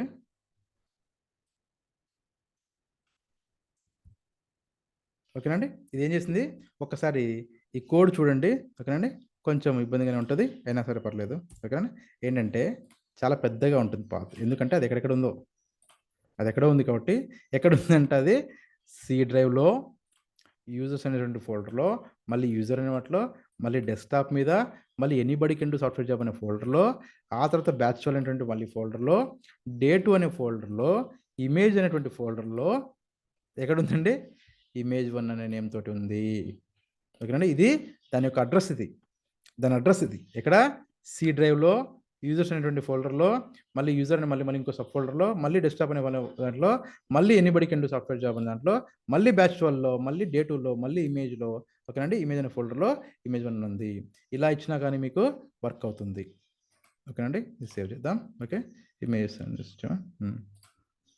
ఓకే ఇప్పుడు ఒకసారి ఓపెన్ చేద్దాం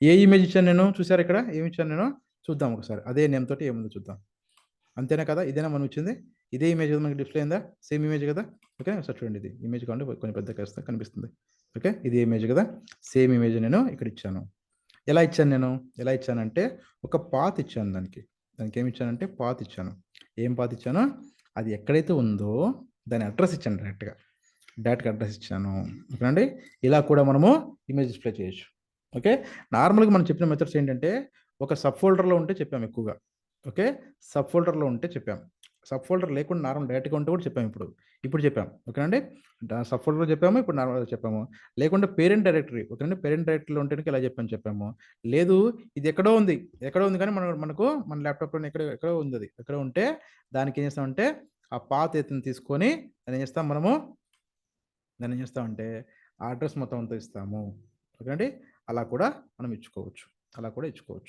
ఆ తర్వాత ఇంకోటి ఏంటంటే ఇప్పుడు మనకు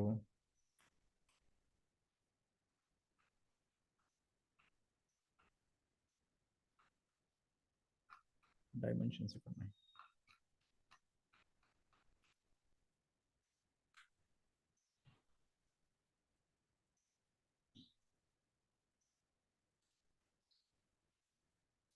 ఓకే సో ఇప్పుడు డైమెన్షన్స్ ఓకేనండి డైమెన్షన్స్ అంటే ఏంటంటే ఆ ఇమేజ్ హైట్ లేదా విడ్త్ ఓకేనండి హైట్ లేదా విడ్త్ ఉన్నాయి కదా ఇవి చేసుకోవాలంటే ఇలా చేసుకోవాలి ఓకే సే ఫర్ ఎగ్జాంపుల్ ఇప్పుడు విడ్త్ హైట్ ఉందనుకోండి ఓకే సో ఏం చేస్తున్నా అంటే విడ్త్ హైట్ ఒకసారి చూద్దాం ఇప్పుడు మనకి ఇదే ఫోల్డర్లోనే ఇందులో చూద్దాం సార్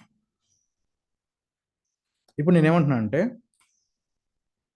ఇది తీసేస్తాం దీంతో పని లేదు ఇప్పుడు డైరెక్ట్గా ఇమేజ్ 1 ఉందనుకుందాం ఓకే సో ఇది కూడా ఏదైనా తీసేద్దాము ఓకే ఐఎంజీ సంథింగ్ ఏదైనా సరే లేదంటే ఇమేజ్ 1 అనో సంథింగ్ ఏదైనా ఇచ్చేద్దాము ఓకే ఇప్పుడు ఏం చేస్తామంటే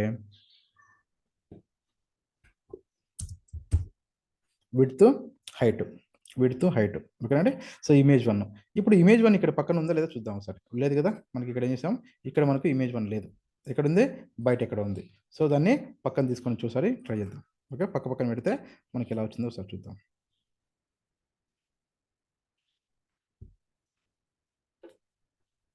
టైం అయిపోతుందండి. ఓకే, లాస్ట్ అండి ఇది చెప్పేస్తానండి. ఇది ఒకటి చెప్పేస్తాను, ఎందుకంటే టాపిక్లో ఉన్నాం కదా, మిమ్మల్ని చేయలేక నేను చెప్తున్నాను. ఎలాగో టాపిక్ వచ్చింది కదా కంప్లీట్గా.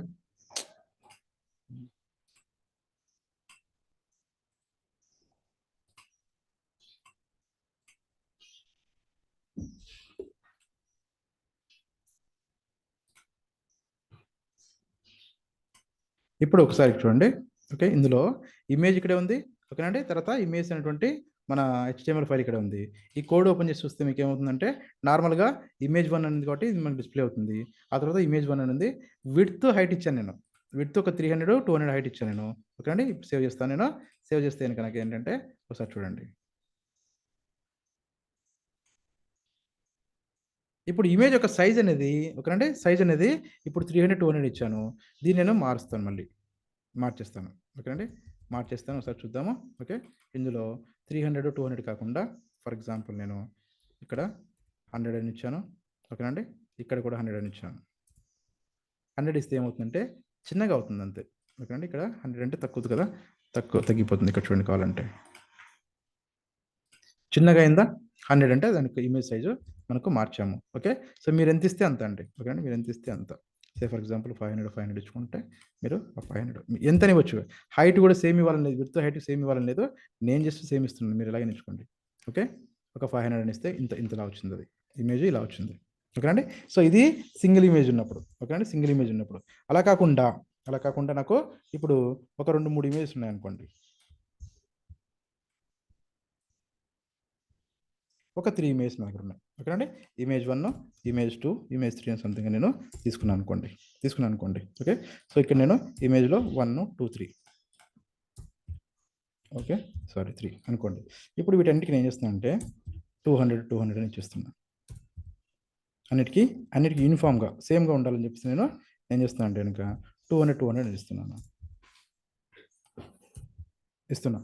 ఇప్పుడు ఫైల్లోకి వెళ్ళాను, సేవ్ చేశాను. సేవ్ చేస్తే కనుక ఇమేజ్ 1, ఇమేజ్ 2, ఇమేజ్ 3. ఓకేనండి, ఇమేజ్ 1, ఇమేజ్ 2, ఇమేజ్ 3. ఇప్పుడు నాకు ఒక ఇమేజ్ డిస్ప్లే అవుతుంది, 2 డిస్ప్లే కావు, ఎందుకంటే అక్కడ ఇమేజెస్ లేవు కాబట్టి. ఓకేనండి, ఈ ఫోల్డర్లో ఇమేజ్ 1 మాత్రమే ఉంది, ఇమేజ్ 2, 3 లేవు కదా. ఓకే, సో ఇప్పుడు నేను ఏం చేస్తున్నా అంటే మళ్ళీ సేమ్ తీసుకొని, ఓకేనండి, ఇంకో రెండింటిని డౌన్లోడ్ చేస్తాను. ఓకే, అదొకటి వచ్చింది కదా, ఇంకోటి ఏదైనా చూద్దాం. సేవ్ ఇమేజెస్ అని చెప్పేసి ఫైల్లో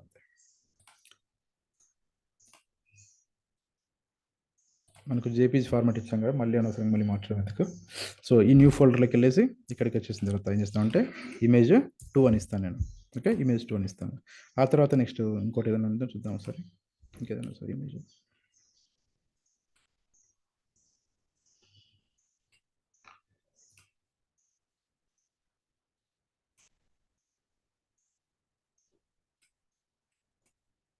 ఇమేజ్ 3. ఓకేనండి, ఇప్పుడు 3 ఇమేజ్ని తీసుకున్నాను. ఓకేనండి, సో ఇప్పుడు నేను 3 ఇమేజ్ తీసుకున్నాను. ఇప్పుడు నాకు ఒకసారి అర్థం చేసుకోండి, ఇక్కడ కోడ్ అర్థం చేసుకోండి, దాన్ని బట్టి మీకు అర్థమైపోతుంది. ఓకే, ఇప్పుడు ఏమనంటే ఇమేజ్ అనేటువంటి నాకు నా HTML ఫైల్ ఇది. ఓకే, ఇది నా HTML ఫైలు. ఓకేనండి, ఇక నేను ఏం చేశానంటే IMG ఇమేజ్ అనేసి సోర్స్ ఇచ్చేస్తాను. ఏం చేశానంటే ఫస్ట్ దానికి ఇమేజ్ 1 అని ఇచ్చాను, ఎందుకంటే నాకు ఇక్కడ పక్కనే సేమ్ ఇదే ఫోల్డర్లో ఉంది, సేమ్ డైరెక్టరీలో ఉంది కాబట్టి నాకు ఇమేజ్ 1, 2, 3 అని ఇచ్చేసాను నేను. ఓకేనండి, అప్పుడు నాకు ఇమేజ్ 1, ఇమేజ్ 2, ఇమేజ్ 3 అంటే వర్క్ అయింది. వర్క్ అయిన తర్వాత వీటిని ఏం చేస్తానంటే వాటి యొక్క విడ్త్ హైట్ నేను డిసైడ్ చేస్తాను, డైమెన్షన్స్ అంటాం వాటిని. డిసైడ్ చేస్తాను ఏంటంటే ఇక్కడ 200, ఇక్కడ 200, ఇక్కడ 200, ఇక్కడ 200, అన్ని 200 ఇచ్చాను. కాబట్టి నాకు అవుట్పుట్లో ఎలా వచ్చిందంటే చూడండి, నాకు ఈ ఇమేజ్ అన్ని సేమ్ సైజులో వచ్చాయి. చూడండి, కావాలంటే 200 ఇచ్చాను కాబట్టి సేమ్ సైజులో వచ్చాయి. ఓకేనండి, సో ఇప్పుడు నేను ఇందులో మీరు ఏదైనా సరే మీరు మార్చండి, ఒకటి ఏదైనా సరే మార్చండి, జస్ట్ ఊరికి మీకు అర్థం అవ్వడం కోసం అంతే. ఓకే, అర్థం అవ్వడం కోసం అవుట్పుట్లో. ఓకే, ఇప్పుడు ఏం జరిగింది, ఈ విడ్త్ ఏదైతే ఉందో ఫస్ట్ది అది కొంచెం మారిపోయింది ఈ రెండింటికంటే. ఎందుకు నేను ఇక్కడ ఇచ్చిన వాటిలో నేను ఇచ్చానంటే కొంత డిఫరెన్స్ ఇచ్చాను. నేను విడ్త్ 300 ఇచ్చాను. ఓకే, విడ్త్ 300 ఇచ్చాను కాబట్టి నాకు విడ్త్ కొంచెం ఎక్కువ కనిపించింది ఇక్కడ, ఈ రెండింటి కంపేర్ చేసుకుంటే. అంతే కదా, సో ఇలాగ నేను ఇమేజ్ నేను హ్యాండిల్ చేస్తాను. ఓకేనా. అయితే ఇంటర్వ్యూ క్వశ్చన్ ఇంత పెద్దగా అడిగారు సార్ అంటే మనకు కాదు, ఇంటర్వ్యూ క్వశ్చన్లో ఇంత పెద్దగా అడగలేదు. వాళ్ళు అడిగిన దానికి ఆన్సర్ ఇదే. ఓకేనా, వాళ్ళు అడిగిన దానికి ఆన్సర్ ఇదే అయిపోయింది. కానీ కానీ ఓకేనండి. కానీ మీకు కాన్సెప్ట్ అర్థం అవ్వాలి. ఇమేజ్ సంబంధించినటువంటి ఏ డౌట్ ఉండకూడదని చెప్పేసి నేను ఇంత డీటెయిల్‌గా ఇచ్చాను. విత్ డాక్యుమెంట్ కూడా ఇస్తాను నేను. ఓకేనండి. ఓకే. ఓకేనా?